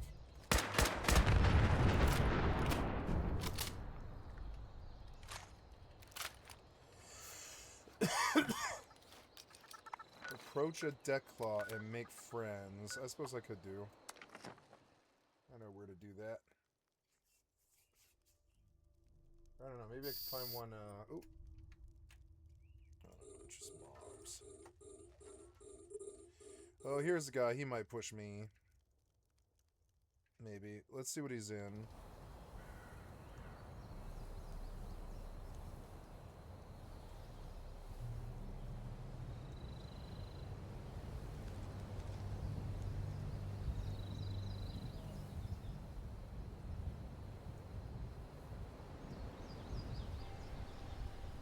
Tyrannus. He won't be able to come in here, I don't think. A Tyrannus, I forget what it is. We'll go look. There's so many fucking ships now, I can't remember. The Tyrannus is... Interceptor. So he's not here after me. I don't think he can come... Well, yeah, I don't think he can come in this. I'm fairly sure. He can't get me where... Or, actually, the Interceptor, I think, can come into the small, yeah. So he could and will kill me, maybe. Let's just look at the D-scan here and make sure he doesn't come creeping at me. He is 36 km. No, he's out there, but he's not close. He's out there, but he's not close.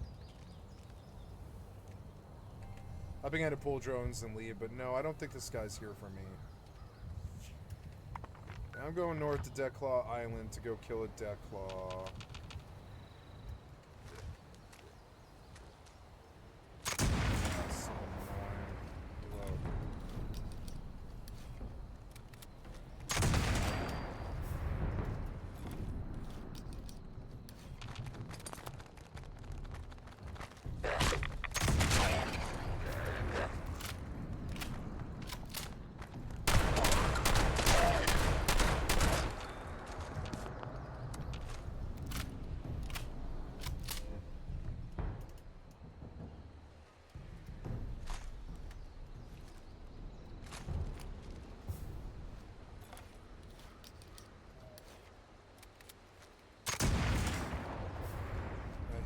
Boxes.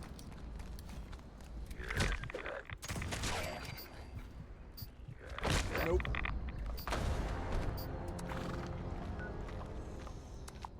Tried to mad.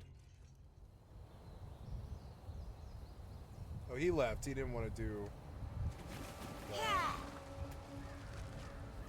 Yeah.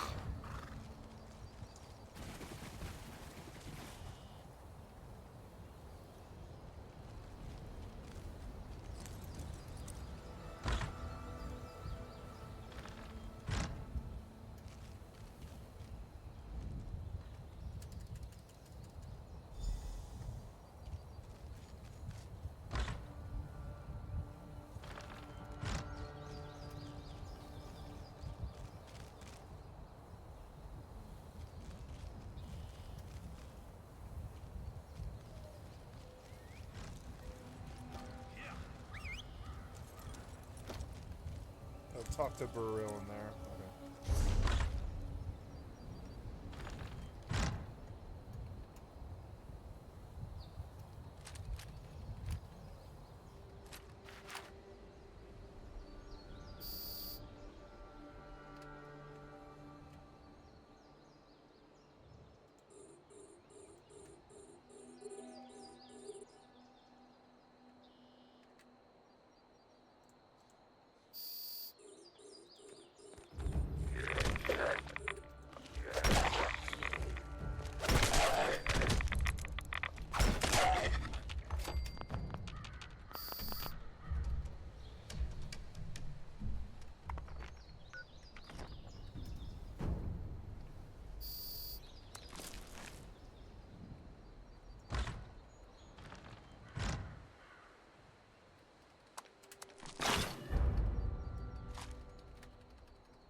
is my tent currently? It's way out there by Rose, isn't it?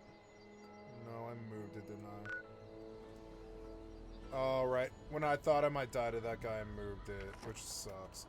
But good news is I can jump to Fort Atlas and run down south to her. That's not that bad of a teleport, because I don't have anything else.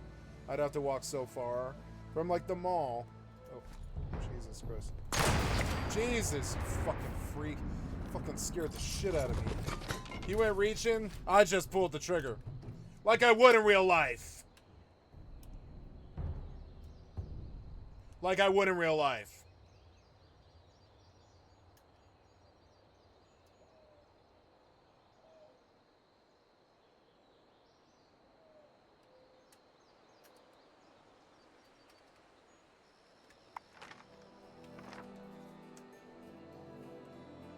He went reaching, I went squeezing. Oh, what's that?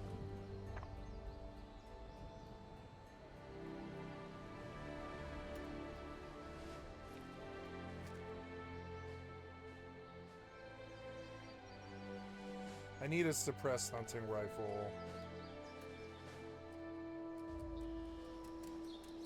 What let me do, huh?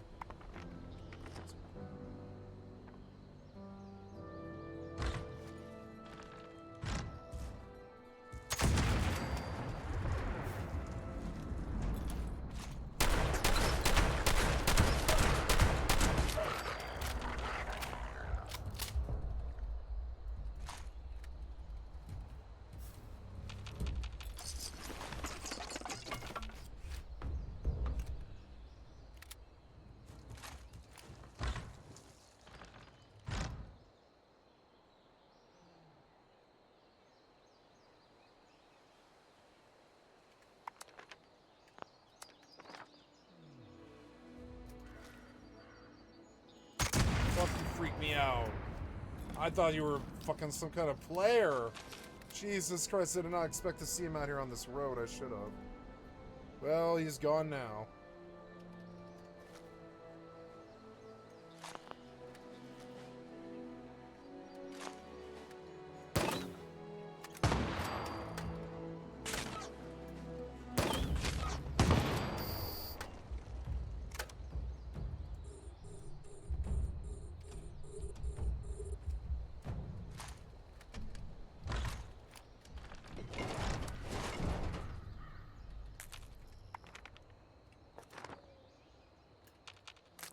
I wish this game was like this at launch. I wish I had been there. I wish I built a community.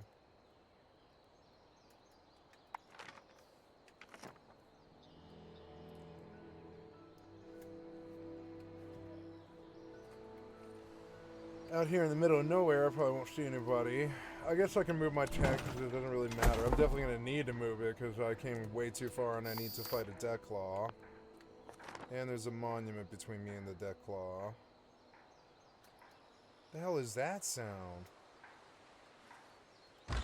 Some blood raider up there is clanking away on a fucking workbench, and it was loud.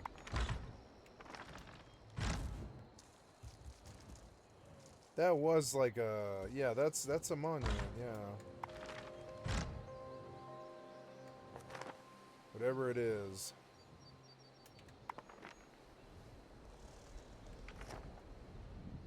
Oh, fuck. Oh! Busted my name. Why won't you fire?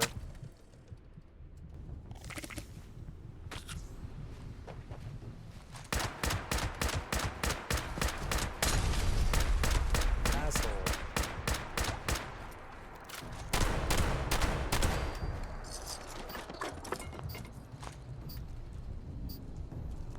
My pistol broke. God damn it. What the fuck was that? What the fuck was that?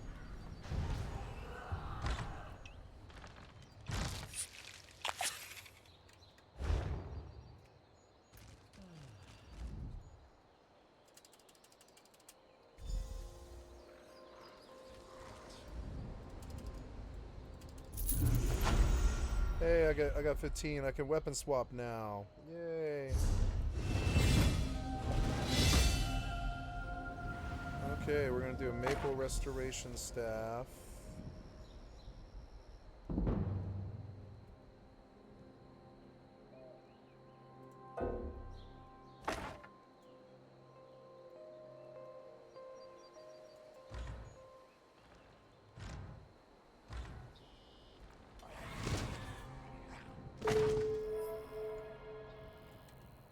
Oh, we got it? Yep, we got it.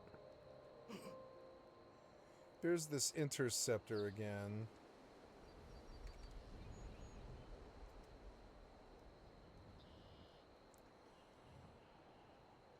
I'm gonna go to a scout now. Gotta pay attention, so I'm gonna gamble.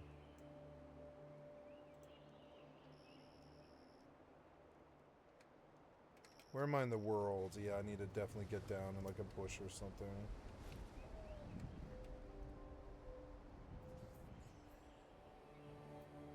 Swing at VNI again.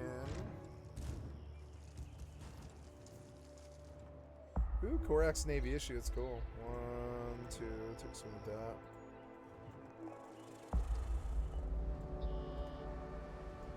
What's that sound? Sounds like a dog or something. I think it's this thing.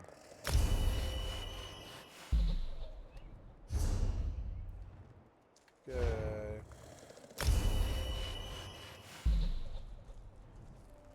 Prophet's Inferno staff. Prophet's Bow, Restoration staff. Increases experience gains from kills. I'll take that thing.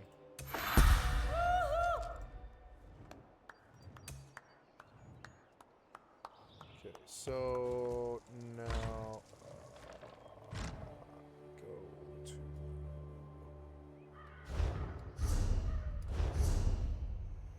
They have 2 skill points, which is good. Taking a look at World for Werewolf. Oh, Master of the Chase. Increases your movement speed. Very good. I'll take it. That's like the best thing they possibly could have given me. Fucking sweet, yeah. I'll take 15% movement speed. Yeah. Wall of Elements. Penetrating Magic. Ah, Spell Resistance. Very good. That's very strong. Okay, feeling like I have good stuff to buy. I like her red eyes and her fish fin hat.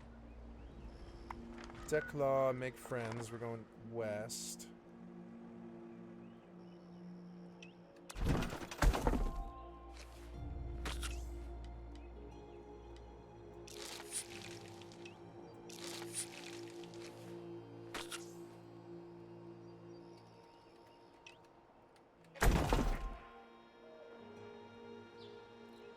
Why did they let New World falter? They should have just let it stagnate. They full blown killed it. They should have let it stagnate. They never should have announced that it was ending. They could have just kept making money for a whole year and then re-examined at the end of the year. That's probably what the main dev said. But the Jeff Bezos people were like, no, you didn't. You took your swing and you only landed 30,000 people with, you know, $1 billion spent. And you didn't make it. That's how real business works. That's the real world. I did my best to support New World. I wouldn't be playing 76 or ESO over New World, I don't think. You know, I don't think I thought it had better combat. It had better ECR stuff. Convince the Dark Elves, okay. I went the wrong way down the road. But I'm in the right spot.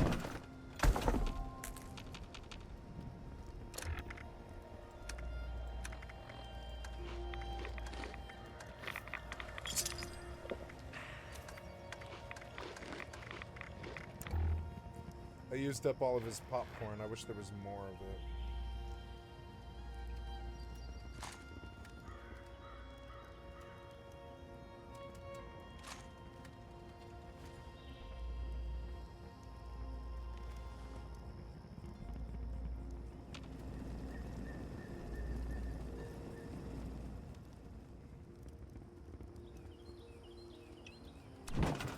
Are you single? Are you afraid of death claws? No.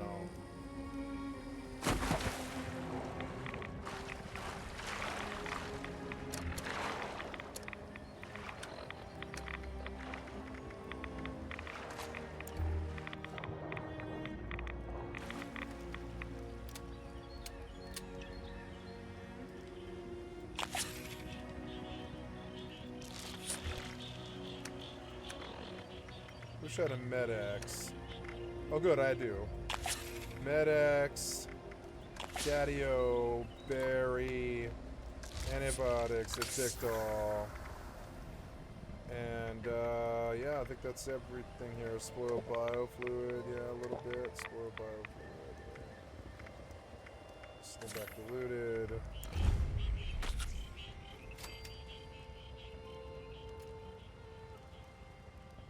I'm gonna karma syringe him.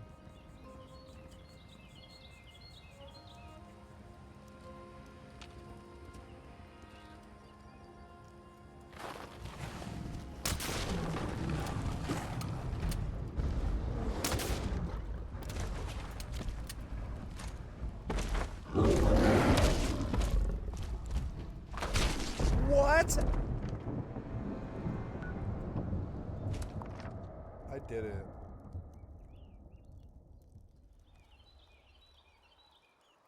You just didn't give me credit. Oh no, I did get credit. I got credit, yeah. But now I have to go fight him. Which is worse. I don't know. Yeah, maybe if I open stealth grenades, I have to get my loot back. I know that. Oh. Yeah, I'm better off stealthing, huh? Trying to get line of sight. Yeah, I gotta get away from him. Never mind, he's just gonna kill me here over and over and over again.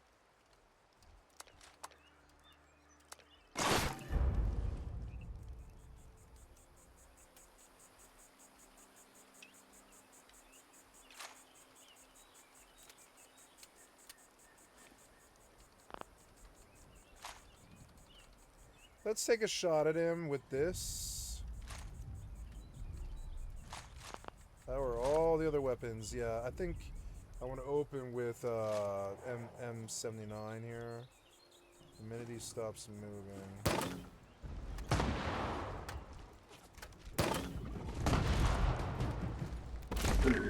Why this one weapon? God damn it. Why was the one weapon I pulled out the only one that didn't have bullets in the mag? I checked all of them. Oh, damn it. I guess I could whittle away at him. But it's not really like... There's no real point to do that. At least I dive further.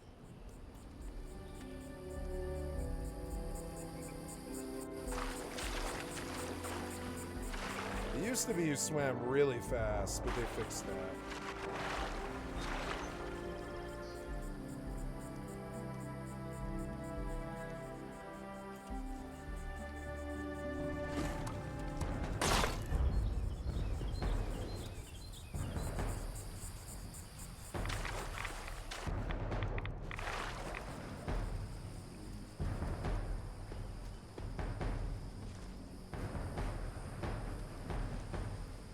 Oh, every time I fire, I'm out of mags because this game doesn't handle bullets right.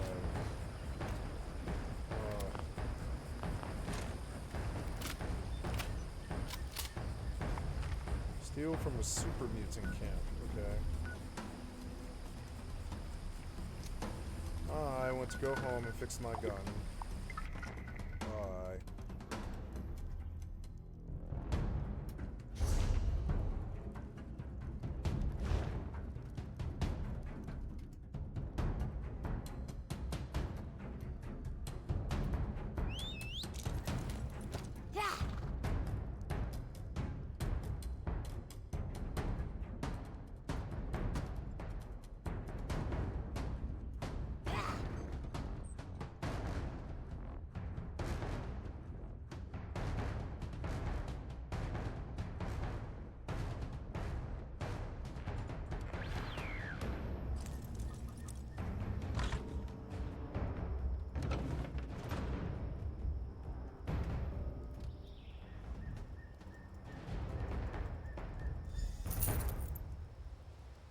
Oh, good. Am I finally done with this, like, chain? No. Time to eat dinner, I think. First, I gotta repair my map. Oh, yeah, I'm out here doing this again. I forgot about this.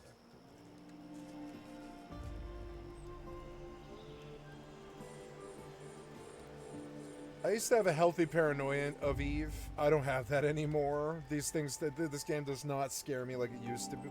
This game has kind of a Subnautica scare factor to it, where you're like, oh god, I'm stuck in a submarine and I can't move any faster than anybody else, and it constantly puts me through chokeholds and pipelines and stuff that I have to go through, and people do kill me at the pipelines. And so the game used to give me existential dread, because it was just like, well, oh, anybody can get me at any given moment. I lost that fear somewhere, and that's when the game got good.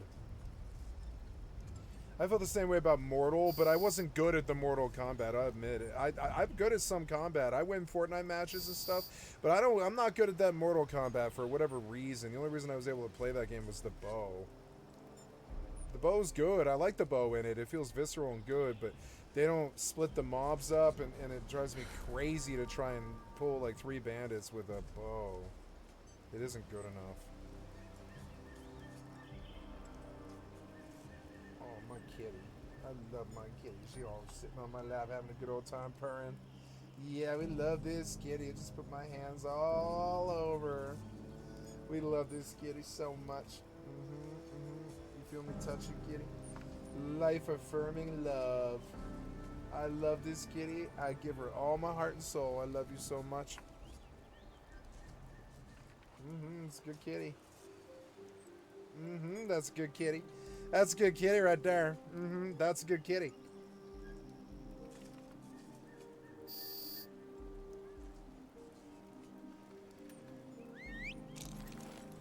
Yeah.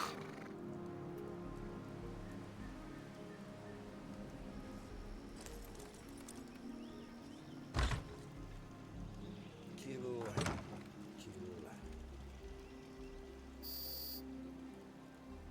Ooh, I'm gonna get like 3 billion ISK off of all this faction warfare. It's gonna be fucking amazing.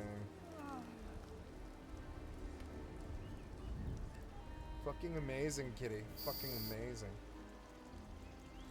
Blah, blah, blah. It's all the same game, isn't it? Starfield, DSO, fucking 76. It's all the same game. I'm playing all different versions of the same game. I'm trying to beat all the same game, and it takes so much time. That's the only thing that you can really do to beat it. Is just spend so much time that you end up finishing it. And it's like, oh god, that's how Starfield and Skyrim's like that. I'm doing that, like, I'm about to pick up Oblivion Remastered sooner or later when they sell it for the right price.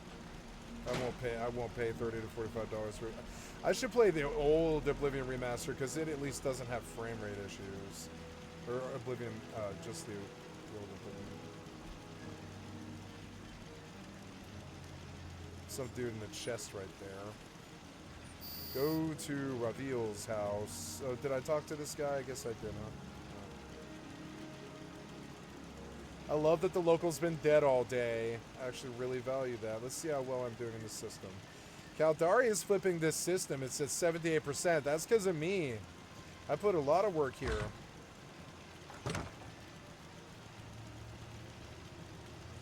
Do the door. I don't like the doors. Okay, I busted my pistol. Gotta fix it.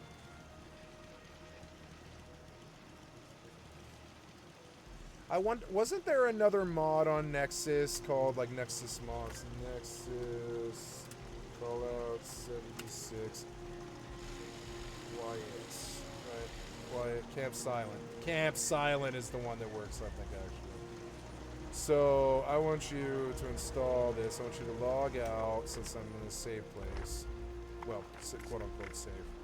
Right. Somebody could always blow through the wall with a rocket launcher. I'm fairly sure you can do that and then just kill you. But I mean, what are they going to get? They're going to get ammo and meds. It's not really worth it. Anything they could get is in a box they can't ever reach, which is why the mode's so good.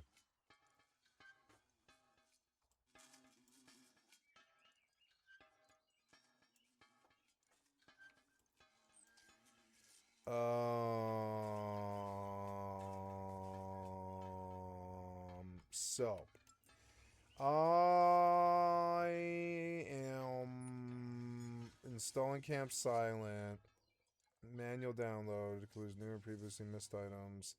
I don't want a manual download, though. Install the Camp BSA2 from the download zip file to your game's data folder.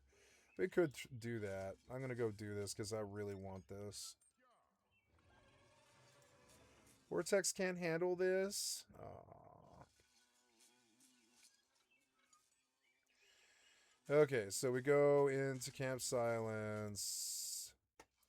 And I copy. And then I go back to my D folder.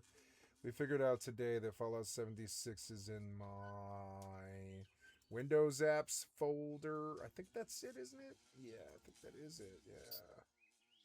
And in here is the data folder. And yeah, that's correct. Yeah, so we're going to paste this. And we're going to follow the instructions because I really want this. Okay, add the following line to the bottom of the archive section in your Fallout 76 INI file, which is something I used to do. Data folders, oh yeah, Fallout 76 INI file, which should be not downloads, but it's documents, my games, Fallout 76, Fallout 76. Oh yeah, Project 76 prep. Is it preps? Fallout preps. It's preps. No, this isn't it. I should check to make sure that the what's it called? iPresent interval is turned off. It's not. So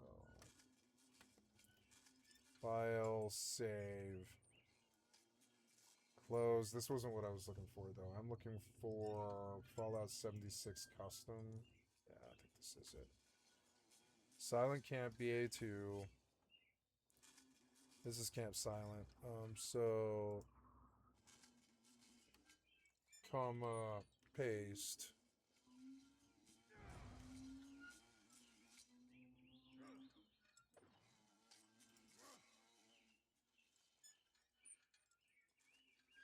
To the bottom of the archive section.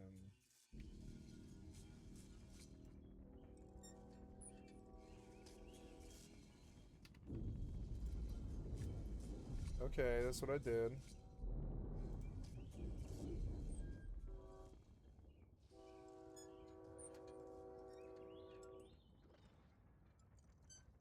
Oh, okay. Never mind. So that's not what I was supposed to do.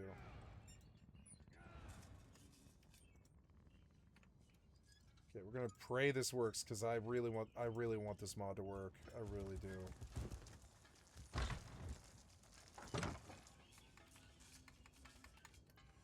Okay, so what now? Now we go over to wherever this is.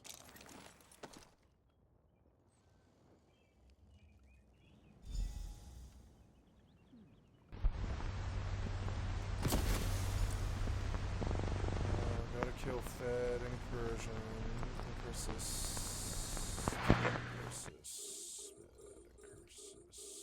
I want to walk around inside ships and evil. I mean, Eve is my main, but I will love it even more. Like X4, but not badly done. X4 is well done, but it's little third party. It's a little double A. It doesn't really have that shine. So you want me to go to Reveal's house? Okay, Reveal's house. Go to Reveal. Okay, Reveal's house. Okay.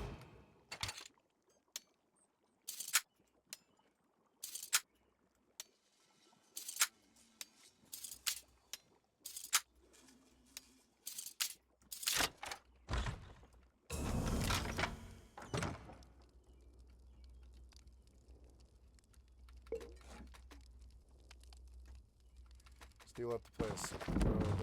Ooh, blacksmithing. Oh, blacksmithing.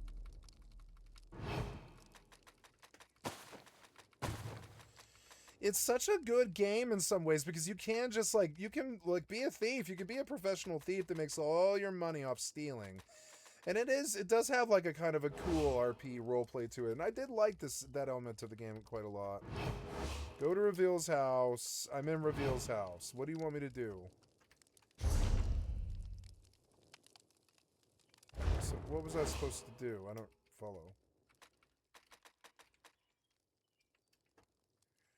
Restoring order. Go to Reveal's house. I'm in Reveal's house.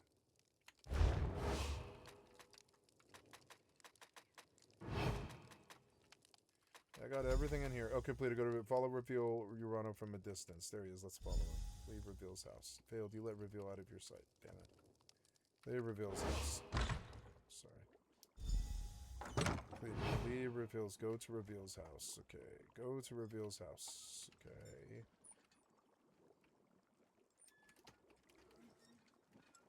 I'm supposed to follow Reveal? Is that what I'm doing?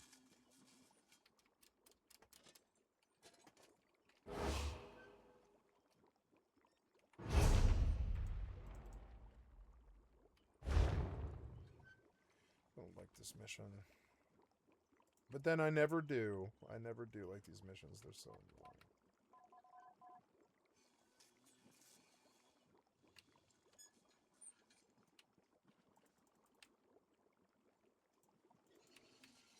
What?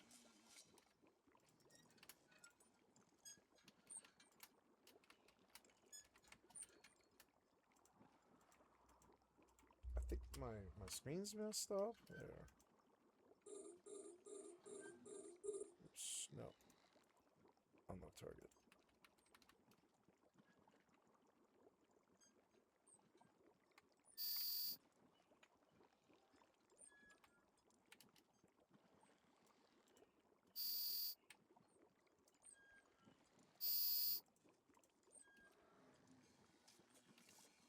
There. Okay.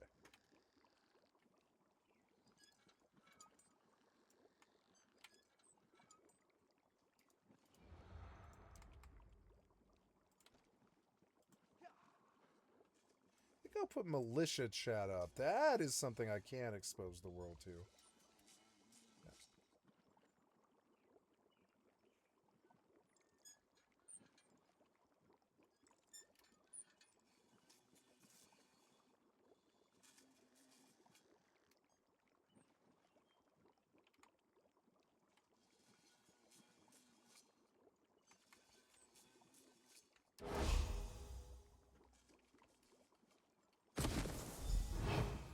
Oh, it started.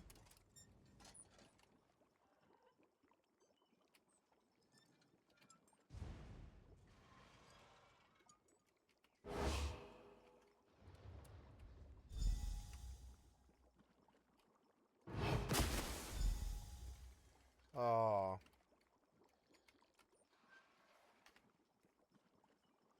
Get away from me, brigand.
I don't know why an MMO needs stealth like this, but I guess there is a rogue class.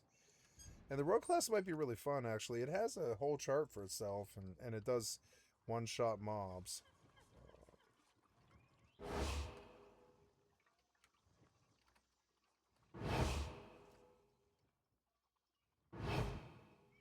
This is way too long.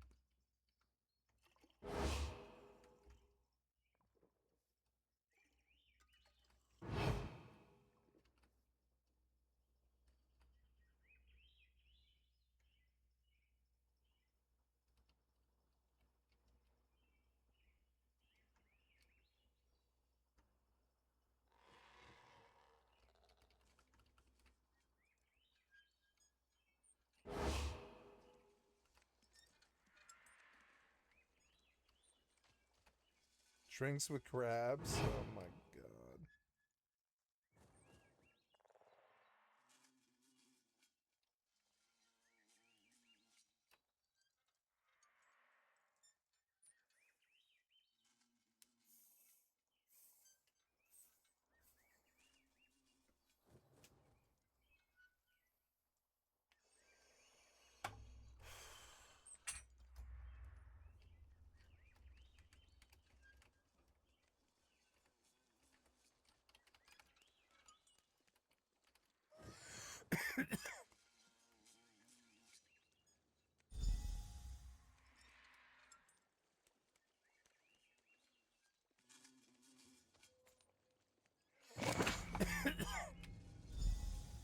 Oh, I drank a potion. Oops. But 30 potions have lasted me a long time.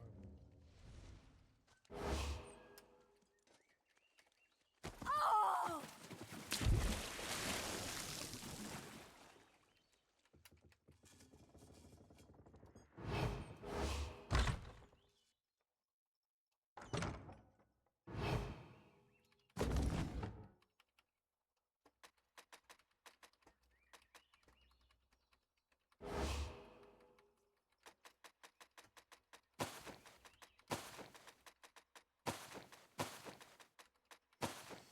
I think they're trying to tell me to come back to this shack later if I want to live in this town.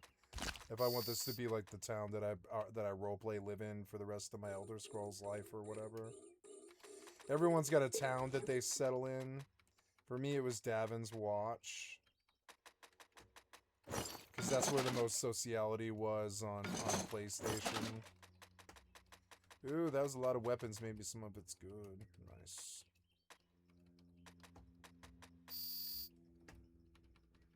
I don't know. This book is not reading. Investigate the shack.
Right now is on. Oh no, yeah, it's on Adventure.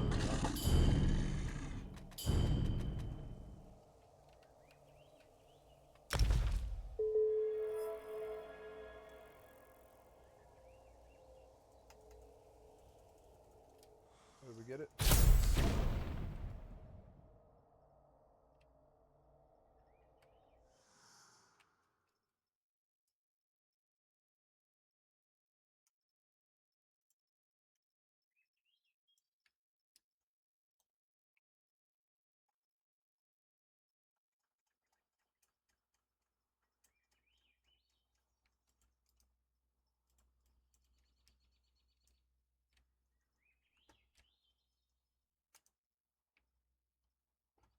Small's opened.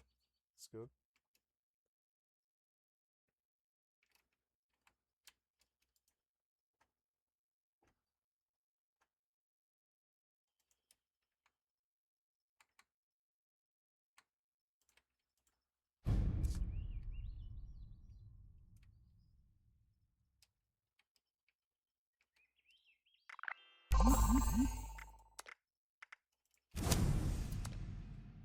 Hopefully these mods work.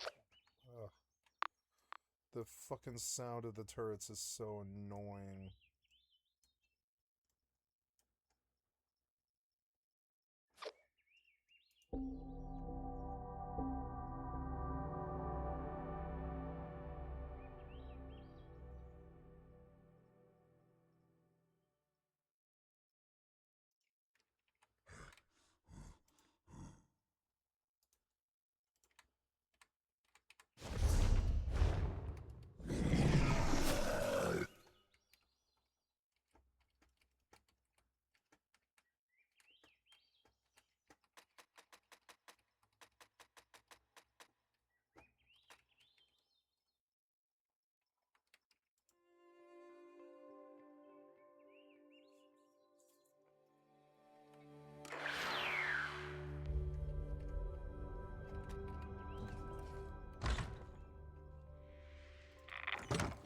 Okay, I'm back in.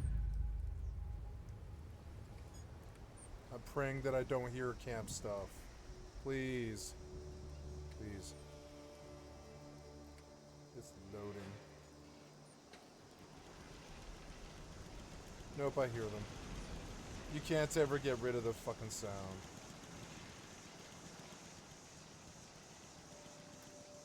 Fucking annoying. These mods used to work, but they don't anymore. Maybe I screwed up. Let's see.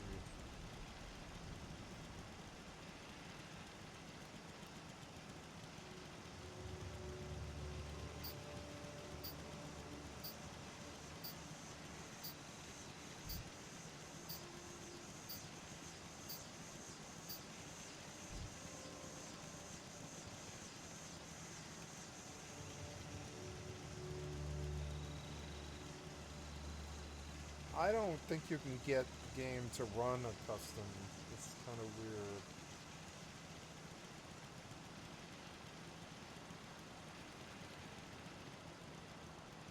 Oh, look, it's yeah, I turned off the frame limiter, and that was actually really good. Look, this, man, the graphics are better. Maybe I should turn it up. No, not with all these other games running, no. It's running great right now.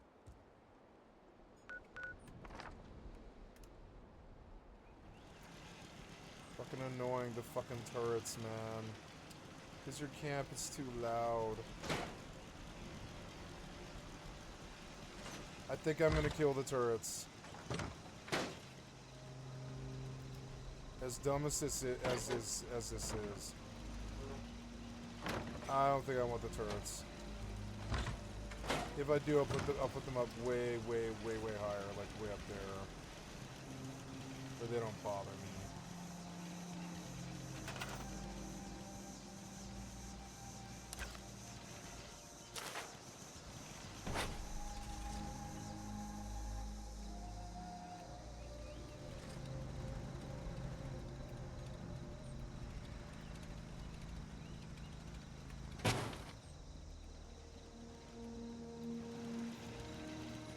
Yeah, the sound, that drives me fucking crazy.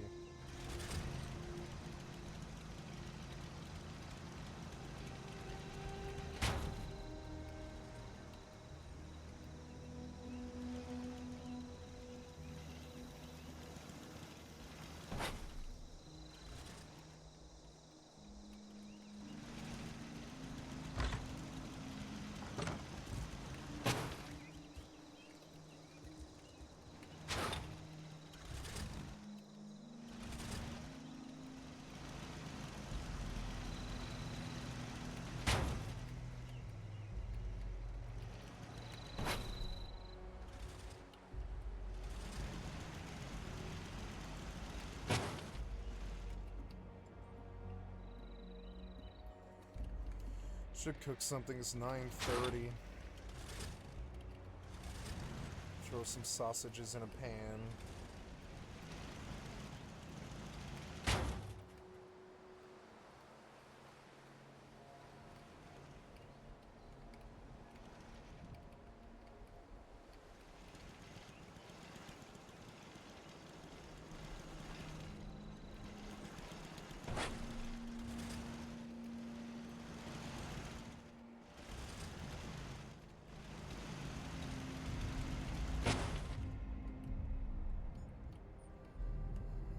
Oh look, I got rid of the sound pollution.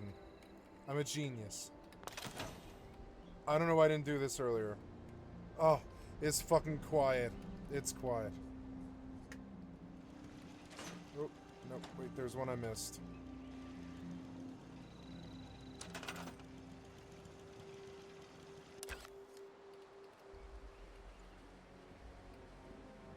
How did I miss this? Oh, because I was on the wrong level.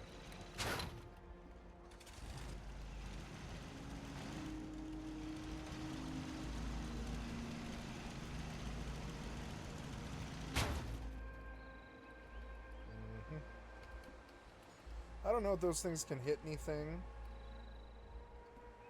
Another nice thing does is it can reduce the profile on my base, kind of.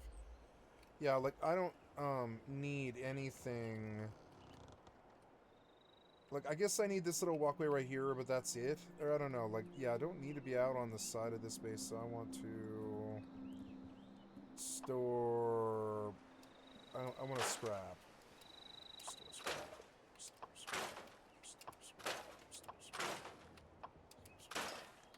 scrap. Store scrap.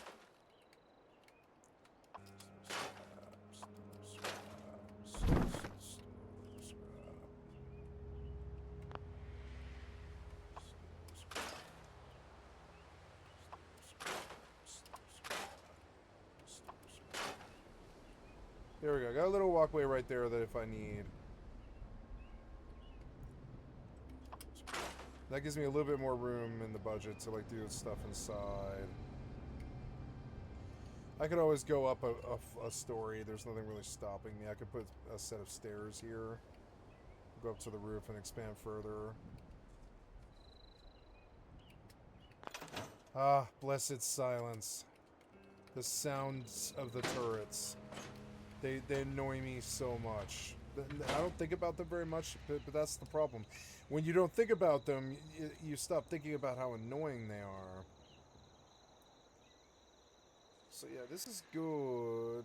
I present intervals should be 0, yeah. So there we go.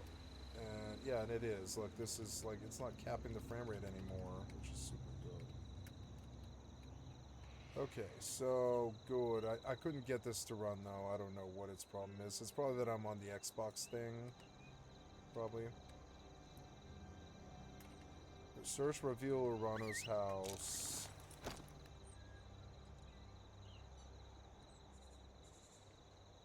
The game's got its little quiet beauty and color and stuff. It's got good color to it.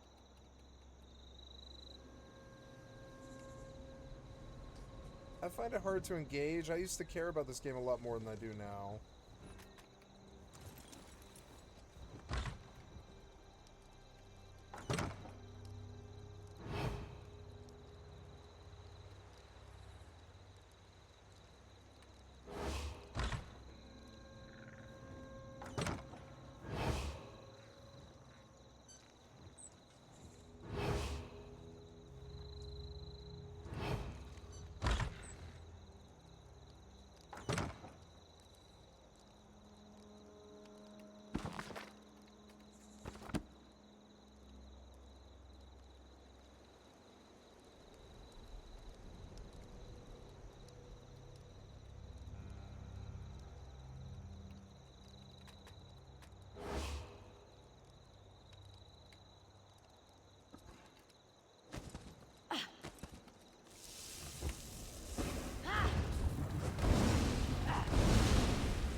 My bed is actually tanking.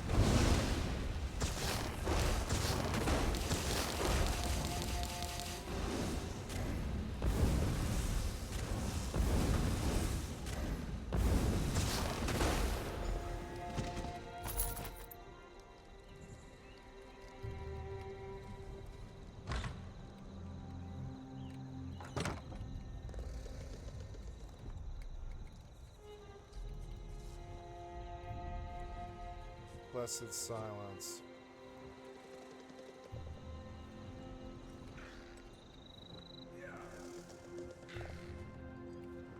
My base is gonna get cool. Let's put some furniture in it.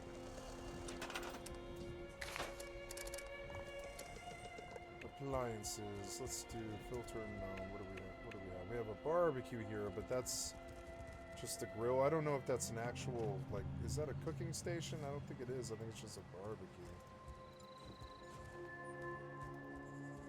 But it does look cool, so I'm just gonna add it. And a Nuka-Cola machine.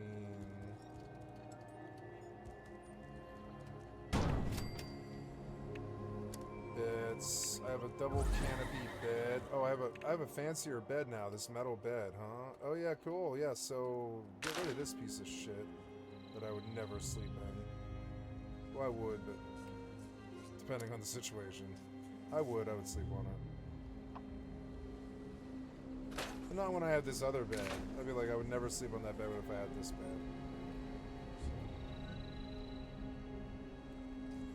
I don't know, living by the door probably isn't that good, but it's close to everything. This has been kind of bugging me. I'm going to fix that a little bit. Yeah, this should be good first. A little tiny bit. Intersects with existing objects. So bring it over here, put it down.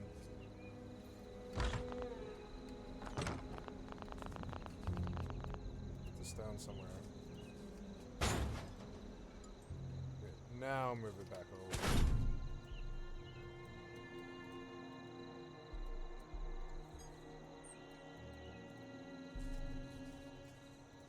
I think that's how you place it? Yeah, I think that's how you place it, yeah. So, can't really see to do it with this FOV.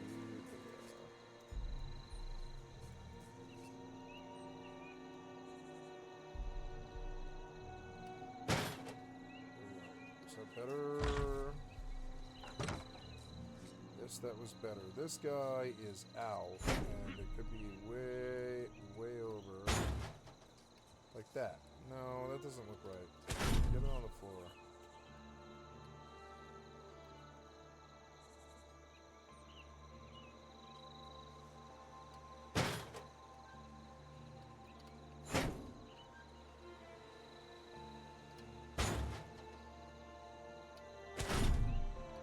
These sit, I don't know, and that's not good. It doesn't work really. Let's move this thing over like here and put you in the corner. No, wait. You in the corner. You next to it.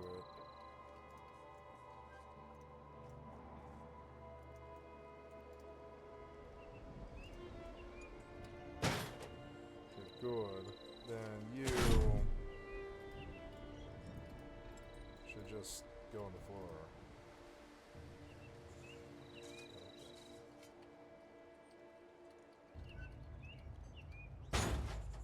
There we go, a little bit better.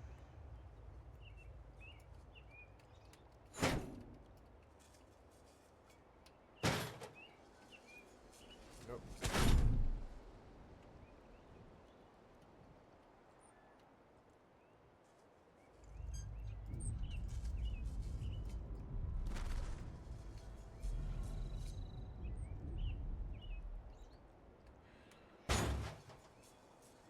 Okay, so good. Then go back and furniture. Oops, yeah. Beds, electronics. Here's a radio.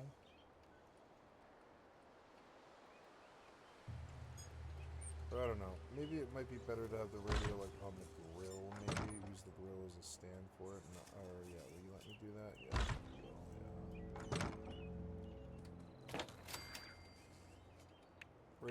Radio 3. So, oh, classical. I see. So pirate, classical. I want classical. So store scrap.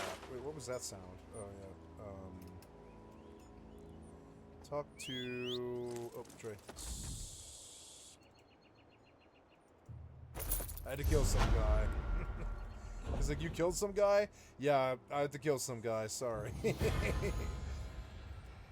Medium armor, rawhide belt, 709, 664. Okay, heavy armor, arms, 7 tons of magic. Boots was what I was supposed to wear, I think. And it's actually shoulders that you're not supposed to wear, but I don't know. I don't think it matters really, but yeah, medium, heavy, but I want medium stuff, and then I still have light gloves because I don't have medium gloves, but I'll get them. Oh yeah, I probably should pay attention. There's some guy here, but I'm just gonna stop worrying about that. He hasn't attacked me, and I don't know.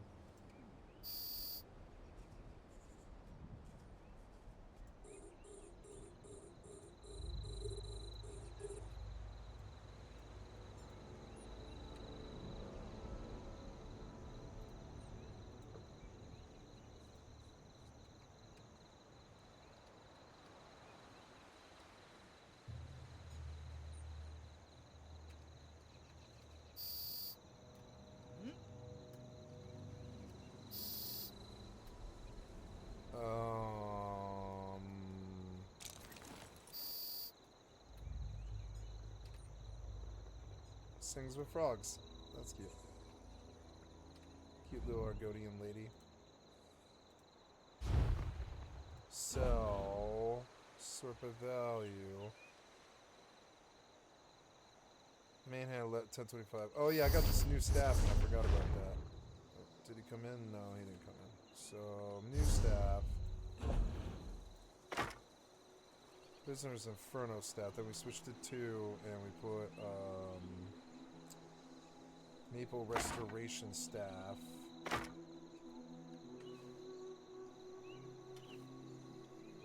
Oh, no, I'm sorry. Prisoner's Inferno staff. Oh, Prophet's Inferno staff. Maple Restoration. There we go. I have to do some work to level this. So, steal a bottle of tears from Amaya. I should eat. It's getting late. I will cook something. I'll throw something in a pan now. Yeah, we're doing well though. So, but let's see. Anything? Oh yeah, the classical radio, right? So yeah, world radio could be on.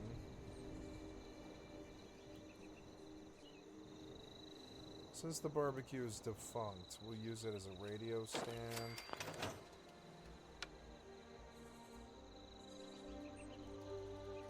And I want to balance the world radios correctly.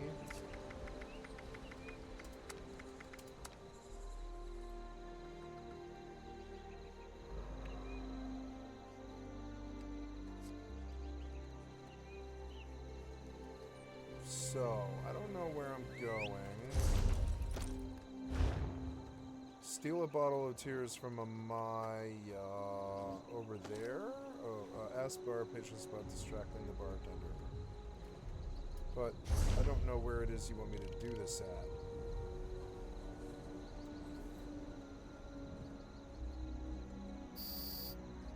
Oh, did somebody come? No.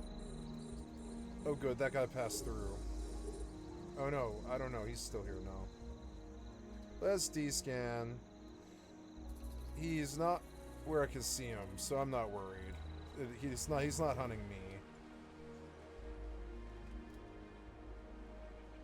Or he's stealthed up. I don't care. Okay, I'm gonna leave Eve online here for a minute. And I will go throw some sausage in a pan.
She's like, yeah, kitty.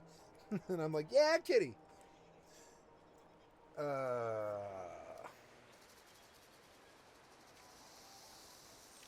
Alright, now, I don't know. Take me to... Oh, okay. You want me to go someplace? I don't know. Where do you want me to go? It appears that you have that thing lit up, so that's where I'll go. That's where you want me? Okay, it doesn't really make sense. The ebony flask in the room. Oh, no, that's not a door. It's not a door. These are not doors.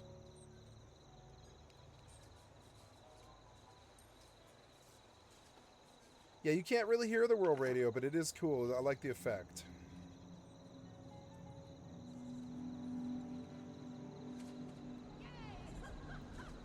Much better sound stuff. Much cooler Fallout stuff.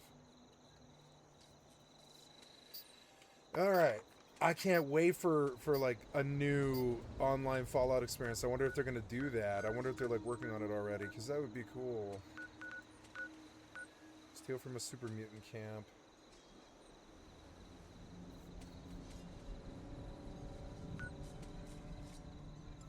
Oh yeah. So I need to repair my weapons. Ah, blessed silence.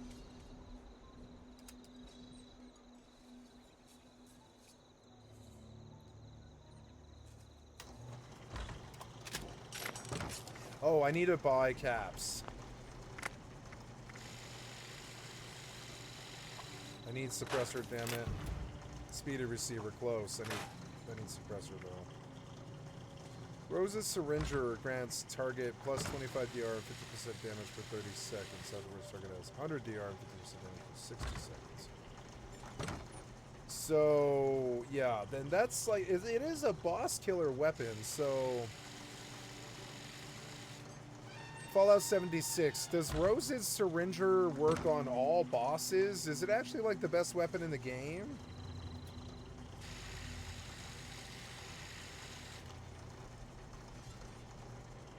It actually means first out of everyone else would be useful. There is a special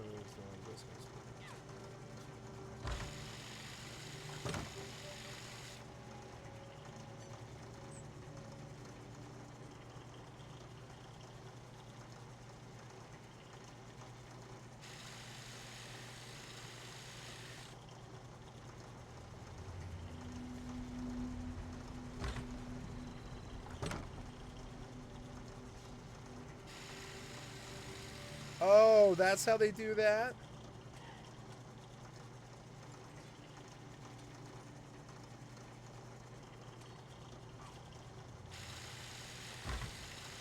Oh, okay. Grab a standard syringer. It's got the until unlocked in danger. Oh, okay. So that. Oh, okay. So no, that's not how you do it. So I'm going to craft syringers and scrap them.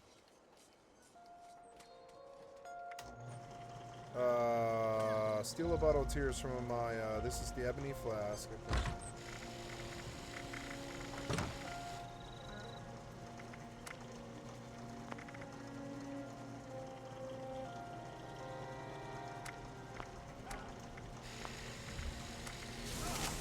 So one of the best items in the game is right available to you at level 1, but I didn't know that. It is the syringer. This thing's weigh 4 pounds. That's actually really not that bad to carry around either. Man, maybe on my 2 key I'll actually make it a syringer. Rethink my bar again. That should hopefully be enough. I don't know.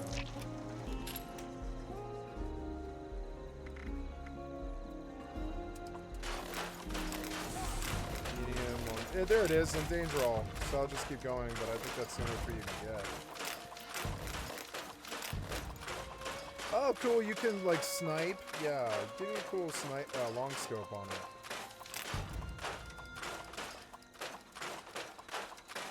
What else did I get? Oh, glow reflex, yeah.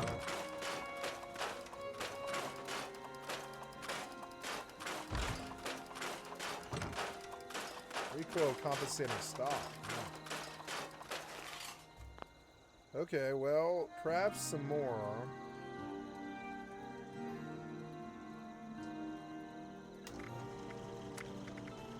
Oh, I have hunting rifle, huh? Oh yeah, did I buy it? I guess so. Yeah, I think I actually do want to make enough combat rifles to, or sorry, hunting rifles to get to suppressor. So I will make like a 50 or 100 hunting rifles and crack those suppressor. And I will use the suppressed hunting rifle to pull, because it's good sneak damage. It's like the best, especially far away. They fixed sniping in this game, so if you bag a headshot, you spend the time to do it, it is good damage. Especially against like super mutant bosses and stuff like that. If you open up like that, it'll do like 60% of their bar. I'll open up with the Enderall syringe, and then I'll close with the hunting rifle. Okay, that's probably enough. Yay for a level. Let's go. I need a suppressor. Get a suppressor. Oop. Do I have a player? Nope. Next round of mobs. Maybe I should go poke a fork into these sausages.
Okay.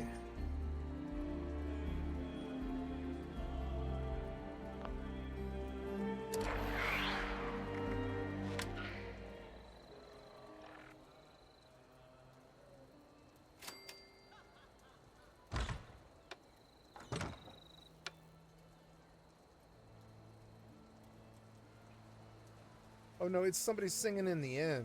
I was like, what the hell? Yeah, so, okay, good. And then,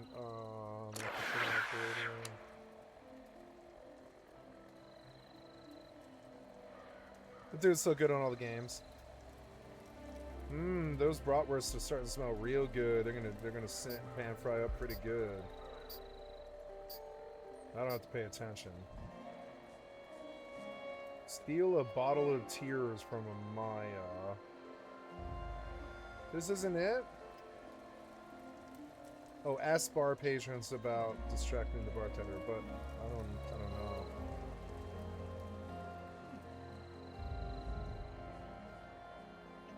Hi, kitty. You got cold feet. You smell that meat cooking, huh?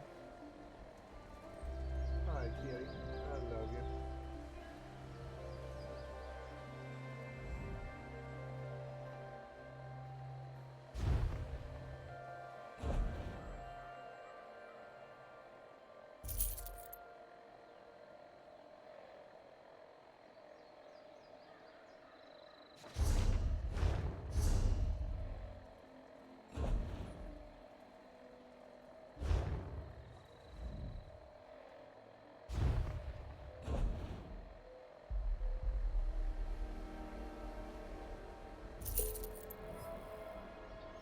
Nice.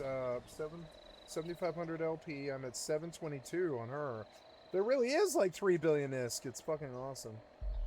There's two guys here now. Probably in interceptors. They might be fixing to fuck me now, but I don't think they can come in. No, they're not on the D-scan. I don't think they have any business with me. So. Hi, kitty. So, I don't know. Let's see what else is here. Anomalies for small, Navy 1, World War Fleet to point. Let's go. I'm getting all this faction warfare money, kitty. I'll be up at 13 bills soon, which is insane from somebody who really, you know, started from the bottom.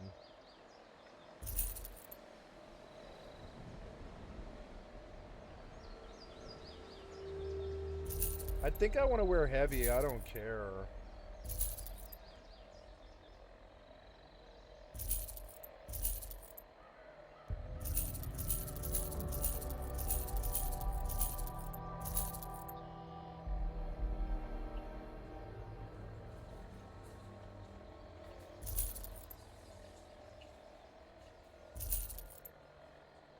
You like the smell of meat, huh? It smells good, huh?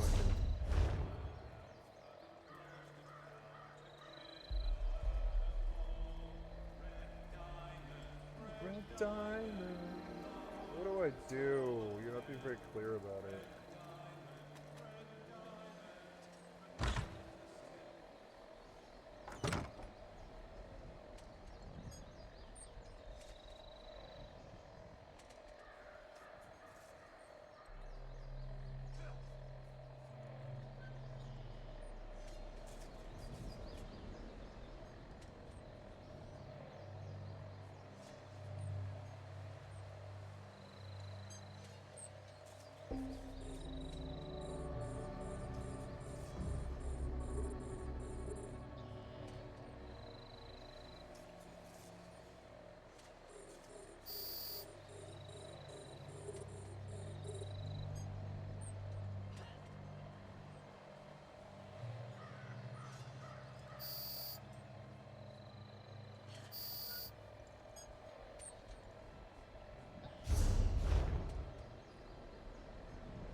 Okay, kitty, I've got to go stir my dinner.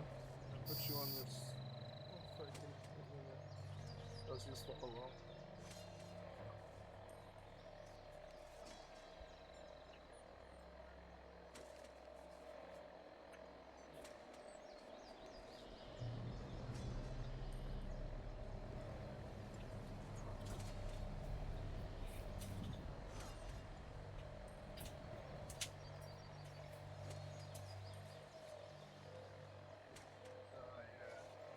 So good, kitty. So good. Bratwurst. Have some ketchup and Grey Poupon. It's gonna be amazing. Thought I was orbiting, no. Okay, good. Any news on these guys? There's nothing on scan. It's the same Tyrannus. So no, I don't think these guys are messing with me. So they are enemy faction. I don't know what else they would be doing here, but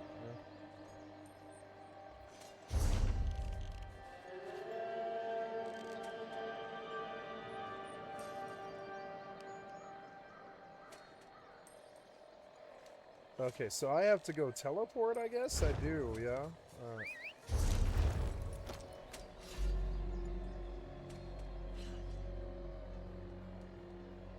Not having to pay attention to the NPCs really fucking speeds this up. And it's already so slow as it is. Going to Davin's watch, huh?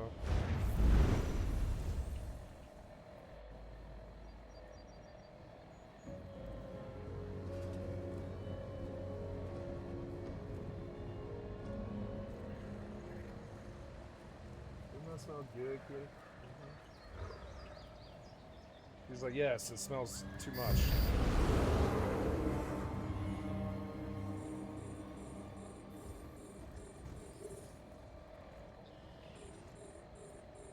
Ooh, I should find something good to watch while I eat my sausage dinner. Yeah. Tomorrow I already have my new phone. Oh, do I have my phone? I don't know. Yeah, my phone. Oops. Yeah. I have a brand new phone. The case arrives tomorrow or the day after. And tomorrow I'll get it, or the day after, I'll get a,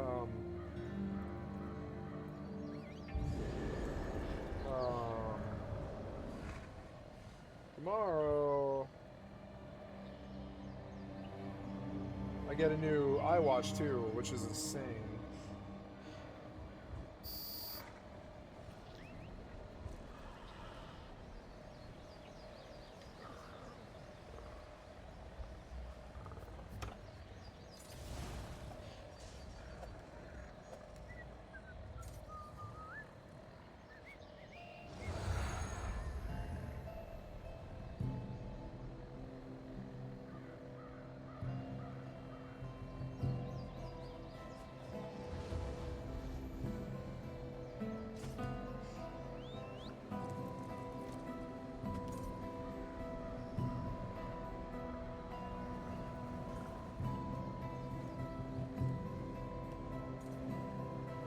I'm gonna go turn the heat off the sausage.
This is going to be amazing. I'm going to cool now. It's like 10 o'clock. I'll eat them in 15 minutes, something.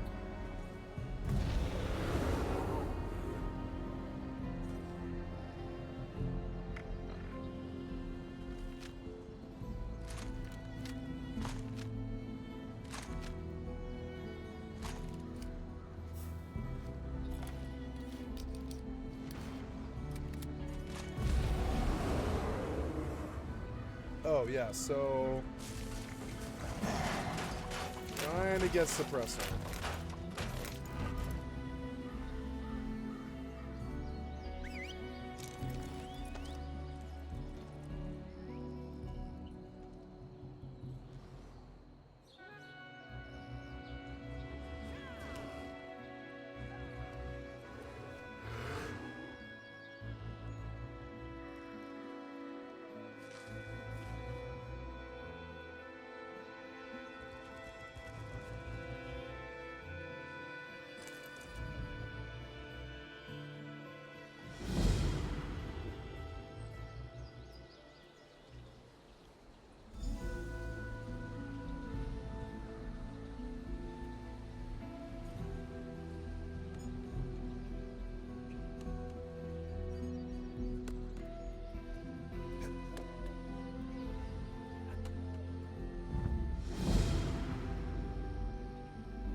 Suppressor.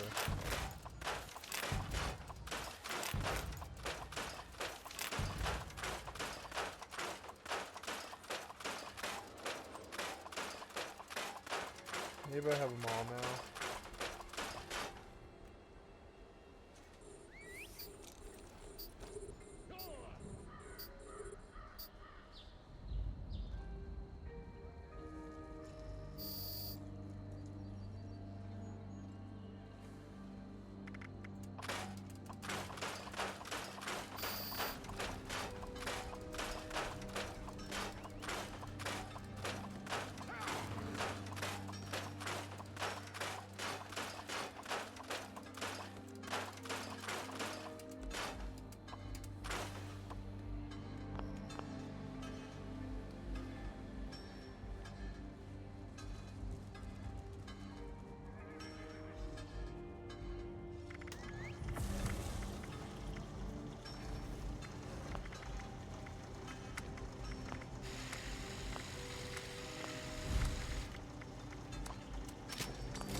Here we go, suppressor.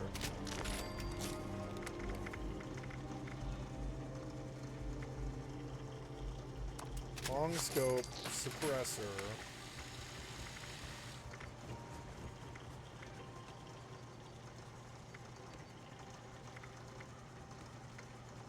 Armor penetration. Stinging for 76.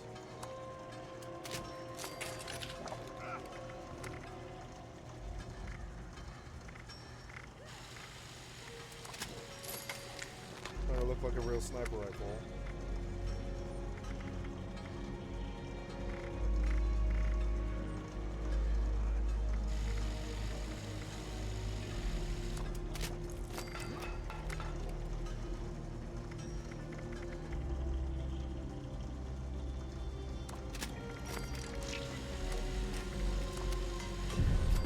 Executioner suppressed sniper rifle.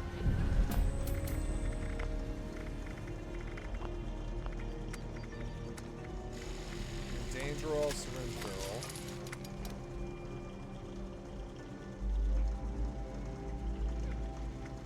Marksman stock.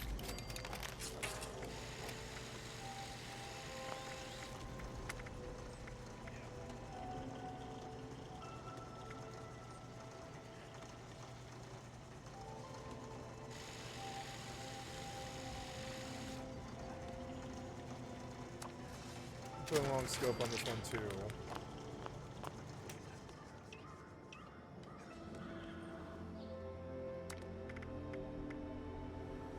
Dangerous syringer.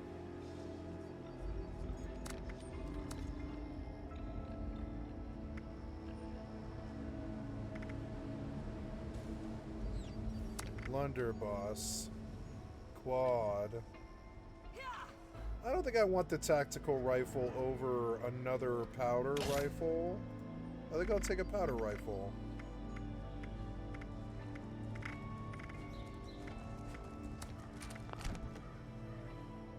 Yeah. Instead of that guy, we will do the automatic combat shotgun, huh? It's a 3-star. Oh yeah, automatic combat shotgun. Assassin's Black Blunderbuss. Oh, right. Automatic combat shotgun. Then we do the blunderbuss, the quad black, the 1-star tactical black powder.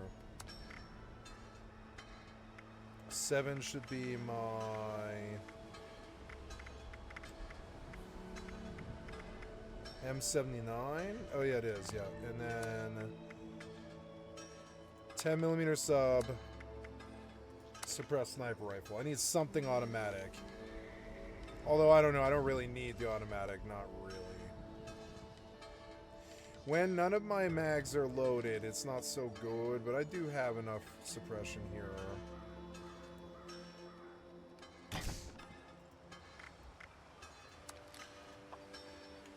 Baseball grenades. Yeah, I want to equip them because I do like baseball grenades. They're actually really good. They throw really far.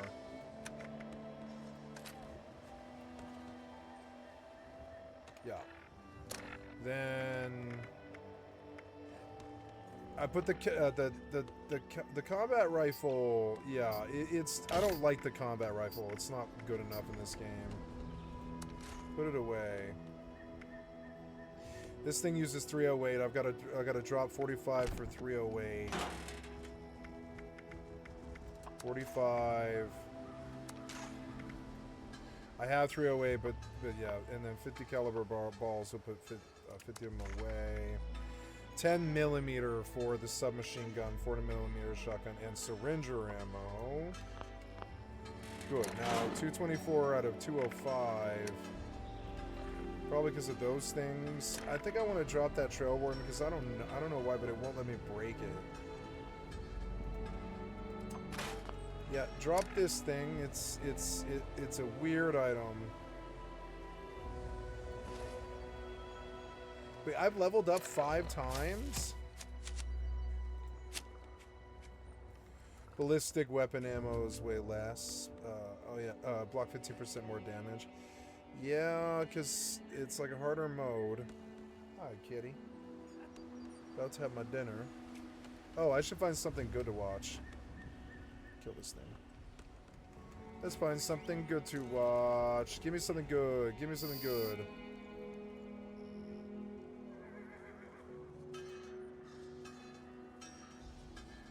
Oh yeah, the Spotlight. Only has the OnlyFans house rated in Bellevue, yeah.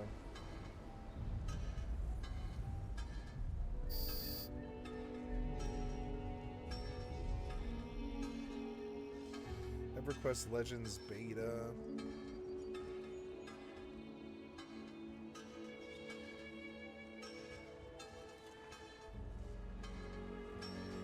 Thousands protest in Albania against tourism project.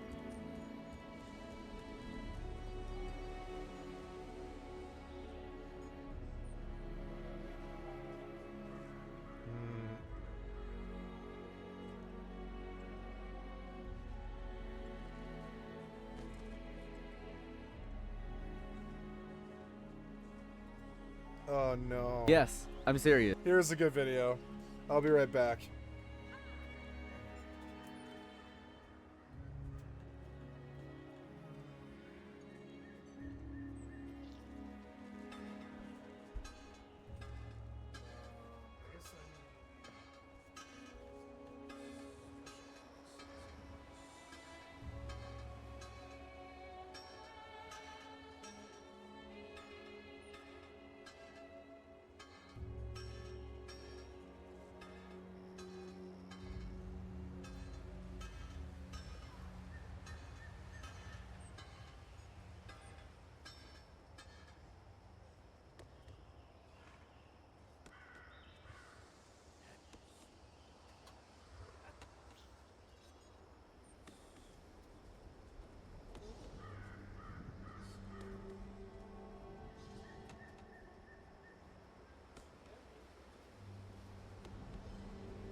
plastered everywhere. No. Don't break this cell phone. Oh god, what are you doing? Ah! Get this off. Where did my fork go?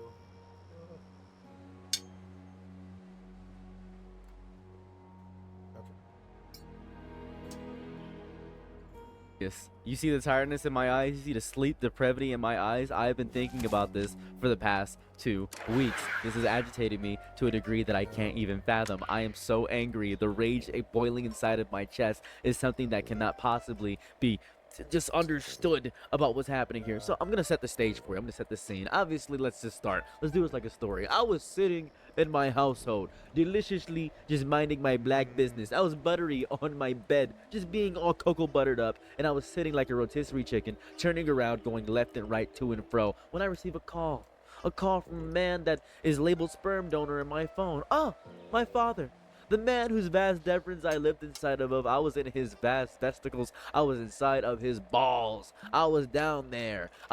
Me, one of the demigods of the many children my father has. I decide to come out of his little tube, boom, go inside of my mother's egg, and then boom, coalescing. Half the person that hates me, half the person that loves me. We love to see it. Oh, that's beautiful. Now then, bada bing, bada boom, coming in, bing, bang, boom. I'm rocking in like MF Doom. Boom. Oh, I'm a doctor with it. Now, I come out 9 months later, and my father, my beautiful, amazing father, decides to abandon me at the straits of the world. But many moons later, I get a call from this very same sperm donor. Oh, it's my dad. Well, let's see what he has to say. He says, "Hey, son, we gotta hang out, man. I gotta show you something cool." Ooh, quite all right, quite excited. Cool. I'm very excited. He's gonna show me something cool. Now I'm thinking he's gonna show me some of the cool Klux Klan. You know what I mean? You know, they got a rebrand but keep the same merch. The cool crap. You know what I mean? I was just trying to see what he was trying to say. I was just curious about what he was gonna feed me and what he was gonna give me. So I proceed to invite him over to my humble abode, this very household, and he is distraught. He's confused. Now, little known fact about my father, he had prostate cancer and got his prostate removed. And when you don't have a prostate, you cannot get your little buddy up. So to give you 2 options, you can use a pump or you can get a shot inside your leg or the side of your body. And you can actually able to stay, you know, rock flaccid for about 2 hours when you have that done. Or you can just pop it up and you can do that. Because despite losing the ability of your prostate, you don't lose the ability to actually, you know, you still get, you know, promiscuous. You still get a little bit, ooh, I'm a little bit excited, a little bit that. So I'm a little bit confused about why he's decided to tell me, "Hey, son, got some information for you." Really, what information do you have for me, father? I don't know what's going on. I'm just concerned and scared, and he just texted me, by the way. And I'm just concerned and scared about what he's going to tell me. Is he going to tell me that my inheritance of $12 is gone? Is he going to tell me that a family member that I'd never heard of has passed away and I should go to the funeral, and if I don't go to the funeral, I'm a bad person because I never knew them? What's he going to tell me? I have no clue. I'm very perplexed about what information my father could possibly tell me on this, the day of not my daughter's wedding. So he proceeds to say, "Well, let me just show you." So I get over his shoulder. He signals me over, and he opens his bank account. Or he doesn't, because he can't open his bank account. I said, "What's going on?" He said, "I can't access my bank." I said, I'm not your bank teller. I have no idea. I'm not good at technical assistance." He said, "No, that's the problem. Here, watch this." He goes to Cash App. Now, I didn't know you could do this on Cash App. Has anyone, I'm pretty sure many people have, you can go negative on Cash App. I didn't know that. No one told me this information. I didn't know you could go negative on Cash App. That caught me off guard. I sometimes forget Cash App is basically a bank. And it said on the screen, "You are banned from Cash App." And I saw the negative number. The negative number said $71,422. I remember this number, 71422. I remember that specifically. I was thinking to myself, whoa, what happened? He said, "Yeah, somebody scammed me. I was confused." Then after that, after this exact moment, another instance happened. Caught me off guard, a little bit confused. Didn't know this was gonna happen. Immediately after that, he goes to his chime. His chime is negative 25,000. Oh, his main bank account was about negative 5,000. He said, "I lost about $100,000 throughout my bank accounts." I said, "Oh, how? Well, who got you?" He said, and he just said something wildly racist, and I'm repeating exactly what he said. I do not hold these beliefs. He said, those damn Indians across the water, the Parjeets got me. I said, oh, cool. Thank you for letting me know that. He just said a crazy thing. He said he's going to go over there and do something to their children. It was crazy. He said a lot of evil stuff. I'm not going to repeat exactly what he said, but it was really bad. So he then proceeded to say, son, how do I get out of this? How do I get the money back? You don't. You could go... You know what I would do? If this happened to me? I'd figure out who the person was. I would travel to wherever they were. Which is so hard to do, you would just get cockblocked right there. But I'd find some way. I'd figure out their name or their voice, and I'd use AI to find them, or whatever. Show up in their personal life. Kidnap them, put a gun to their face, take them on down to the ATM or the bank, and be like, give me my goddamn money back, and you run and tell the police. You run and tell the police, right? Ain't no cop or jury in the land's gonna convict you. And that's what you do. This is why you don't fuck with Chime or Venmo or any of these Cash App rip-off scam artist fucking apps. This is why you don't buy Bitcoin. This is why you don't deal with people overseas. This is why you don't deal with people that you can't verify that they're real. A sucker and his money are soon parted. So what are you gonna do? You're gonna go play, Liam Neeson and Taken over there and wherever India? No. You're not gonna go kidnap somebody? No. So just don't fuck with these people. That was the solution in the first place. That's what the solution is at the end of the discussion. Don't fucking fuck with these idiot people, and you wouldn't lose all your money. How do I get the money back? He said, yeah, you can't. You know how to deal with people that scam you. You've been scammed before. Yeah, I have. I've been scammed before, but how did you get scammed? He said, I don't know. And then I saw a text message appear from the top from WhatsApp. This caught me off guard. And then a regular text message appeared and said, so when are you going to send the money, Poppy? So I said, Dad, open that message. He said, oh, this is this little girl I've been talking to, and I don't understand why she keep talking to me, I'm just an old fart. I ain't got no money. Yes, you do have money. You have $100,000 or something that you lost. And she knows it, and she keeps getting you to click links, and the links are stealing your fucking your info from the cell phone. I'm confused. I'm a little baffled by this information. This really caught me off guard. So I said, Dad, open the message. I look at this woman. I have no other way to describe this. It's not a woman. Besides the fact that she was purely AI. Yeah. I said, Dad, the woman's not real. He said, what? What are you talking about? At that exact moment, upon looking at this AI woman and watching these AI nudes grace my feed He's not kidding, is he? among my face in my father's phone, I understood something that most people will spend the greater parts of their life not understanding. Your father's Boomers do not have stupid. any media literacy when it comes to getting scammed by AI. Let me explain what I mean. This is Emily Black Goth on Instagram. You may not know who this person is, but this person is not real. Nothing on this page is real. You may not know about that. You may have no clue about what I'm about to show you, but this is important. This person, all this stuff in this video is AI. Everything here is not real. The foot, all that stuff, that was gross. This is not real. All this stuff, what is this grapefruit? That caught me off guard. I don't know what that was about. The long flight is fake. That's foot. All the foot stuff, all that stuff, this whole thing, that's fake. This whole video, these two people. His dad wearing Bauhaus and fucking spike necklaces. It doesn't work. He's obviously right wing. The AI doesn't know the gender norms and the societal norms, and so the AI depicted a right wing gun nut as a Bauhaus fan, which just doesn't work. It doesn't work. 3, 2, 1, boom. Everything. This is all AI. All AI. Why are people this sick? This is AI. Every single one of these people in here. I don't know who this person is that keep popping up. I'm not sure what's going on there. Giving crazy notes to goth chicks. This is all fake. Even that note. If you look at the note, this was fake. This is a fake note. This is AI right here. This is fake. This is crazy fake. This is AI. This is AI. This is AI. All this is AI. People are getting scammed by this stuff. They have millions of views and stuff of that variety. It's fake. Now, you may think this is the only person that has this, but oh, that page got annihilated. This person is AI. This is AI. This right here, this is AI. This is AI. All of this. Every single instance of this is AI. All of this is AI. And boomers, that's my wife's page, my boomers get scammed by this all the time.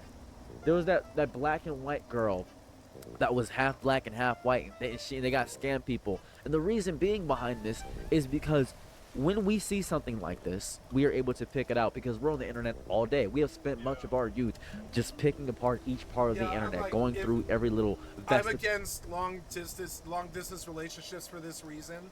You don't know that person until you meet them. Last long distance I was in, it did not end well. You know, it ended well, but it didn't end well, like, you know, in terms of dating.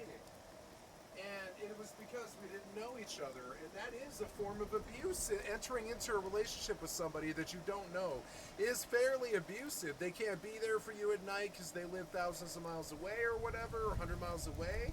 It's abusive.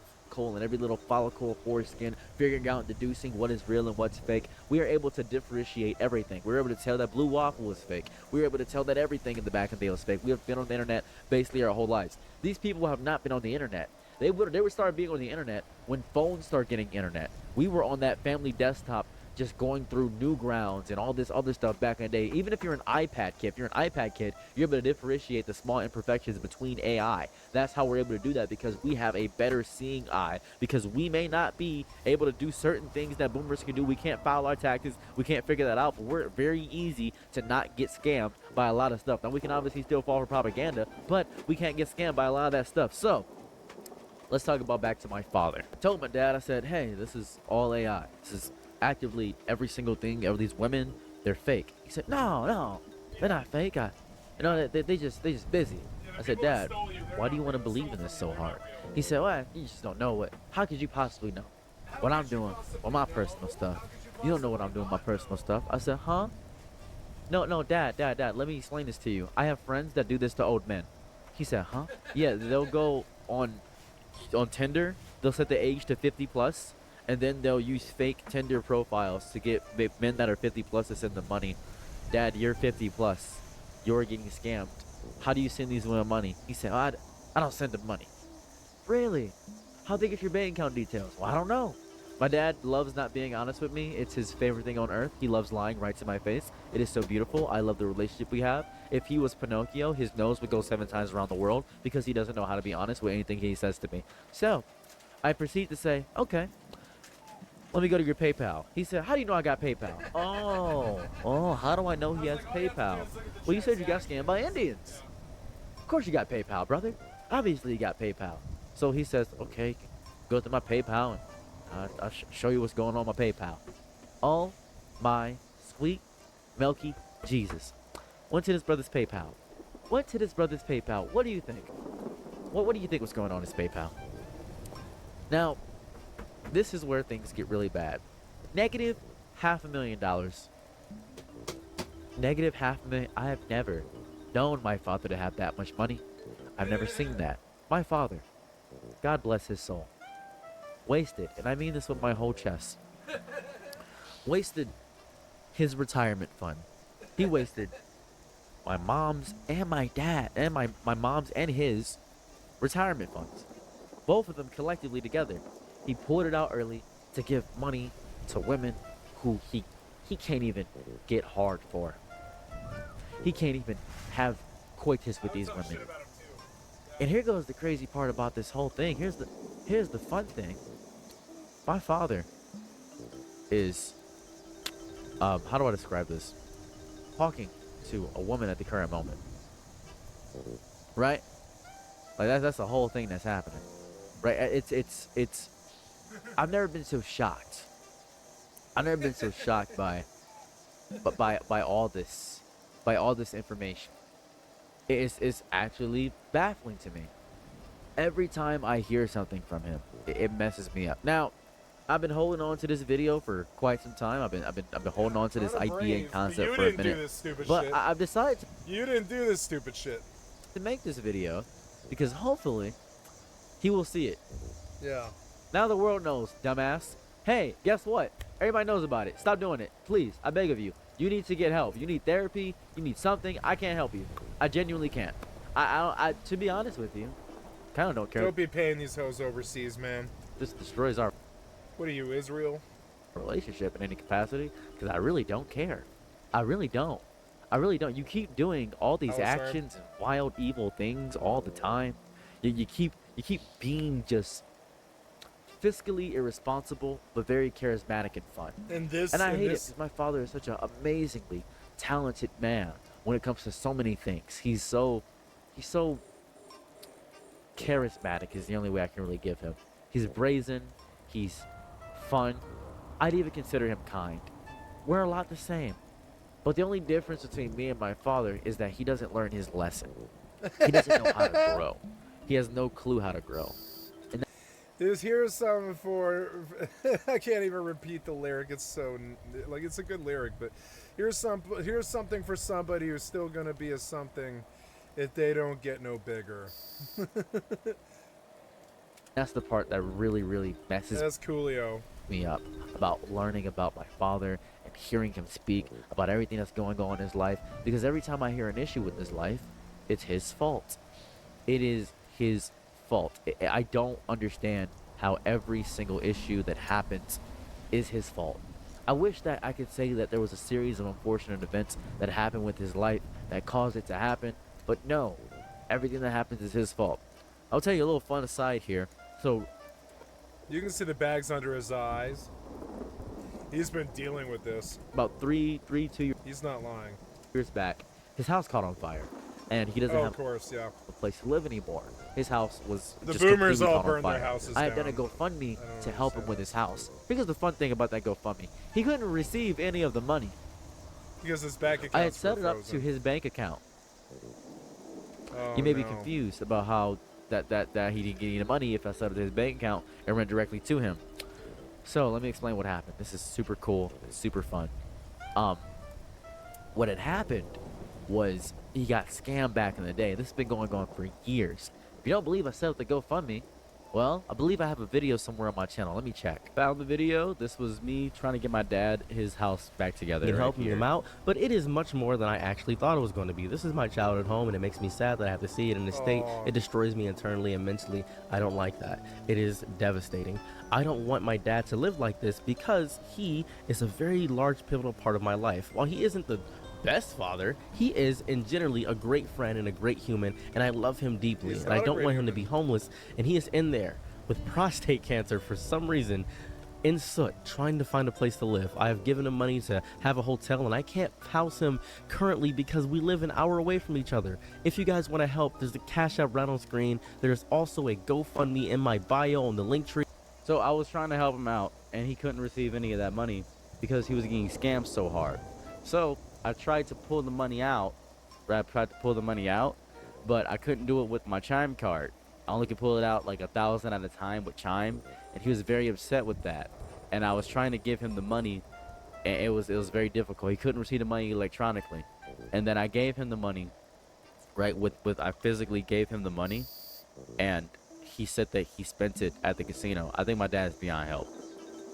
I really do think my father's beyond help, and it sucks because I don't know if you experienced. You are dealing with this. It's an abusive relationship. There's a rifter here. You wish to step on my site? No, you left.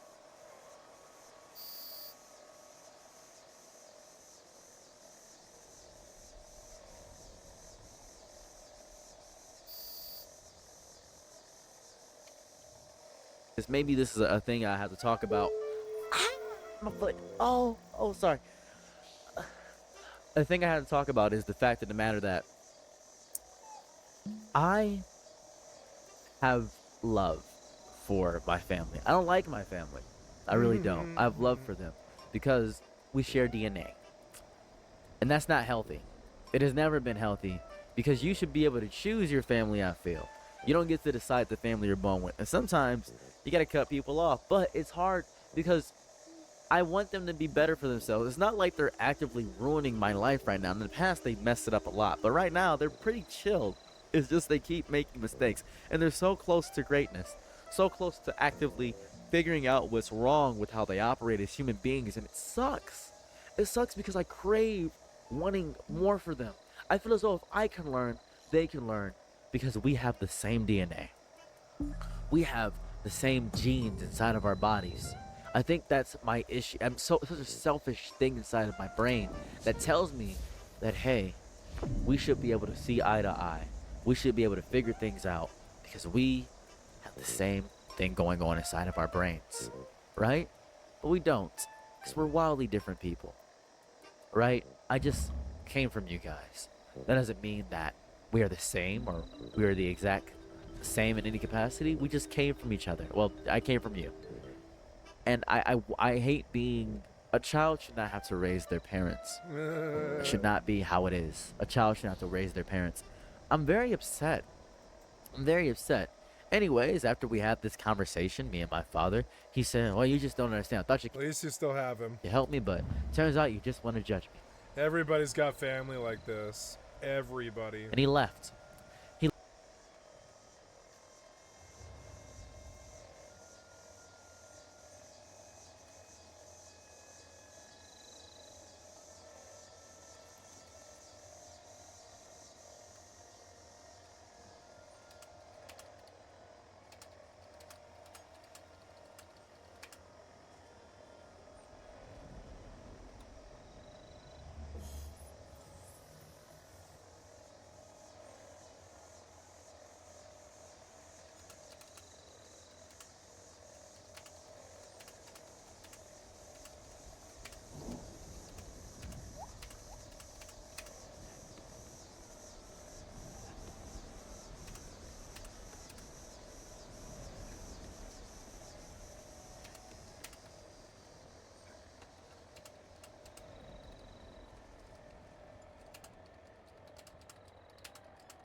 He left. Now, currently, he is staying with my brother.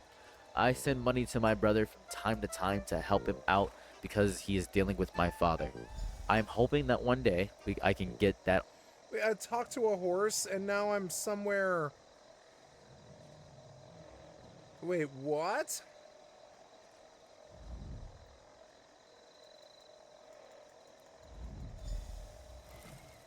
But you like took me out, you took me out of the town?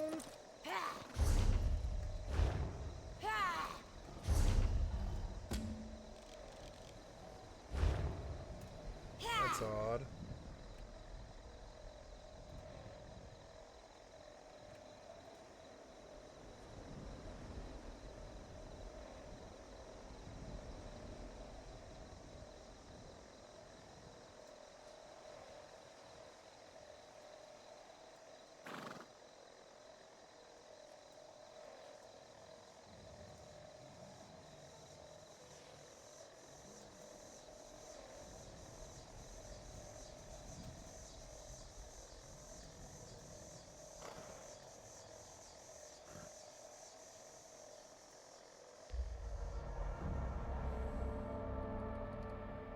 The Rifter's in here, huh? Maybe. We'll just run down the line and find out.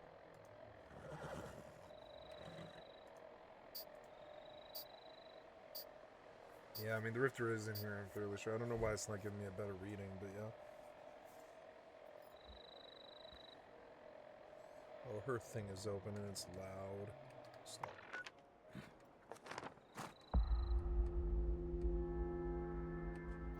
I think 76 is a much better game to sit on all day than Rust is. Timber Mammoth with 119k for some reason.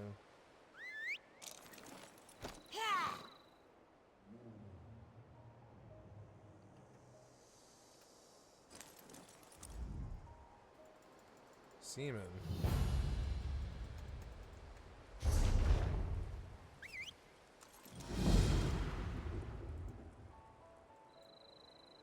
Oops, no, I am going to, small...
No, I guess I do want to pause it. Oops.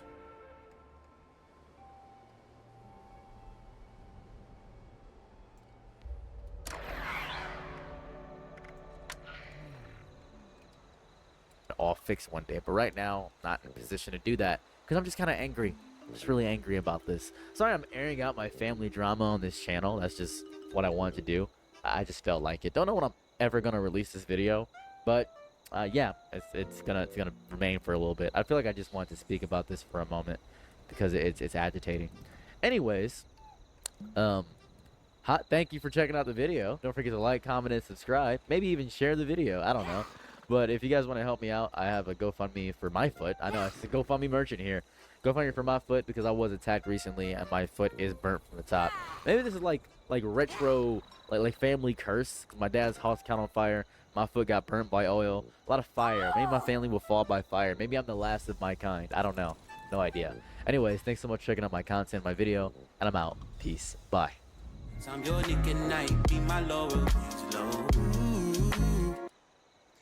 He's a little weird. I like him, and he came up fast, but I'm not sure I believe everything that he says.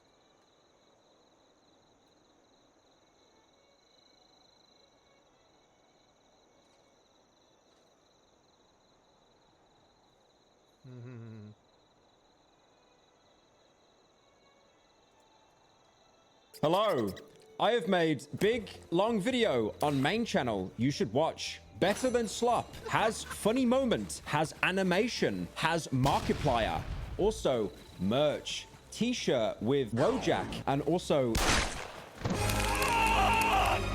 So the inevitable has happened. The amazing Digital Circus, which recently had its finale in cinemas, has done a collaboration with Fortnite. Plus, it would explain why Jonesy has been here the past 2 weeks. Oh, we watched this one. And the announcement is already one of Fortnite's most liked tweets. Okay, so...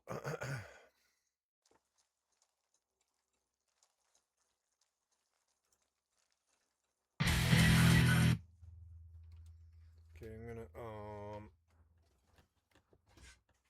this girl has a knife.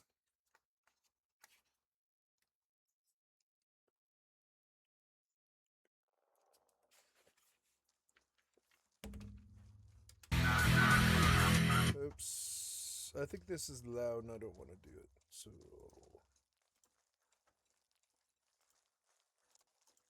To the traveling art installation. Immersive experiences have been the biggest craze in tourism the past few years, from the Meow Wolf Omega Marts in Las Vegas to the traveling art installations such as the Van Gogh experiences. Well, what about immersing yourself by walking through recreations of crime scenes of the actual murders committed by serial killers? This is about the serial killer experience epidemic. Body parts in a North Side apartment, and now they wonder if they've uncovered some kind of death factory. True crime has been on an upward slope in pop culture creations, this being with the Ryan Murphy series, constant Netflix docu-series on crimes you've never heard about, and merchandise. But there's been one thing I've noticed extra odd lately, this being in-person serial killer exhibits. 24 rooms that is an immersive experience into some of the most prominent serial killers in history. If you did not know, Ed Gein.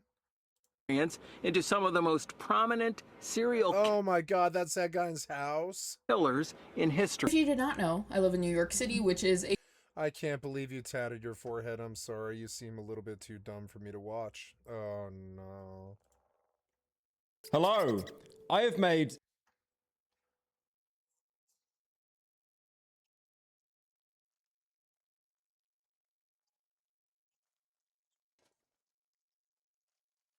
Maybe do this Morrowind. Navigating Morrowind is already an incredibly difficult task. There's no modern map markers, harsh environments, and monsters at every turn.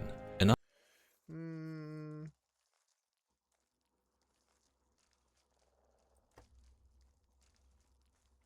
I noticed that it pitches me a lot of stuff from like 4 weeks ago.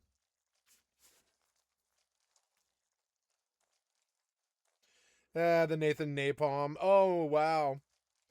The Nathan Napalm went to Horizon, huh?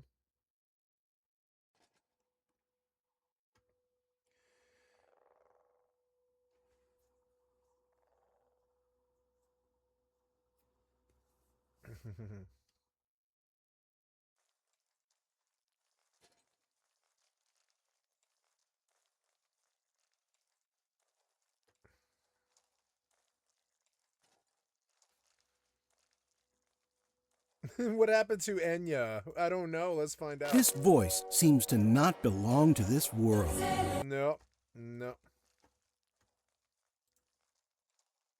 Blown. Live up to our Naughty our boys. Not even one Not time. even once. Not even one time. But then later, I don't even know if I know how this happened, but somehow I think Steve's seen them driving like after we graduated, and I don't know what the story of this is, but the dude had all 4 tires were all what are they called? Those little donut tires. All 4 of his tires were donuts. And that's it. That's the Spares? story. Yeah, they were all the little spare donuts. It's, you know, only having one sucks. He had all 4. And that's it. That's all I'm You're about. only. All I know about spares is that my dad is always like, "Hey, you're only supposed to drive on those for like a couple miles. Yeah, it's You're to not supposed get. to drive on those." Yeah. You're just supposed to go get, but you're definitely not supposed to have all 4 tires either. What level in this game do I get new armor? You can get it at like 10, 8, and 10. Also, accept my trade, Dorgachu.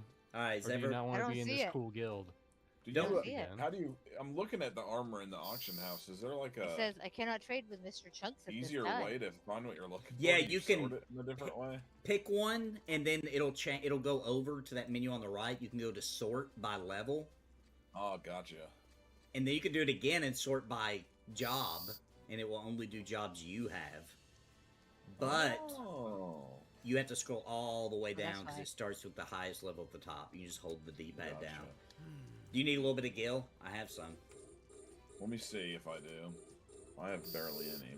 Let's see. I would mainly focus on getting a new weapon, since we're probably not going to take much damage. Let's see here. When everybody's ready, we'll head on out. I figure we'll level tonight in Lathine Plateau, a new zone, and then probably get to the high enough level tonight. Hopefully, we can do dunes the next time. Dunes, brah. Ain't up in the dunes. All up in the dunes. What's up, Dolan? Has Horizon had an update recently or something? Is that why you're playing it again? I just got the bug. 1 or 2. One for now. 1, yeah. Retail is cool. If we Yes, think nothing it's, like the if we classic, don't like yeah. it, then we throw it in too. Okay, I think I did it. Are you still playing live, Nathan? Because I'm not. We haven't in a while. I think I'm gonna cancel it. Me and Yeah. Winter had fun. It helped her understand the game, though. I'm glad we did it. But like, it's too fast, man. We got to level 56 in like 3 days. But it helped Winter understand the game, so I'm still. There glad are we did some it. stuff that I wish would like make its way to this server, like the travel back in time Yes. zones. Those are really cool. Yeah, I would take the teleportation. I really would. What is this thieves use? Daggers? Daggers, yes. Alright. Yes. Let's sort these real quick. I got a feeling I don't have any gold. I got a feeling I ain't got no gold in my soul, girl. No, no. Better than Mariah Carey. Wait a second here.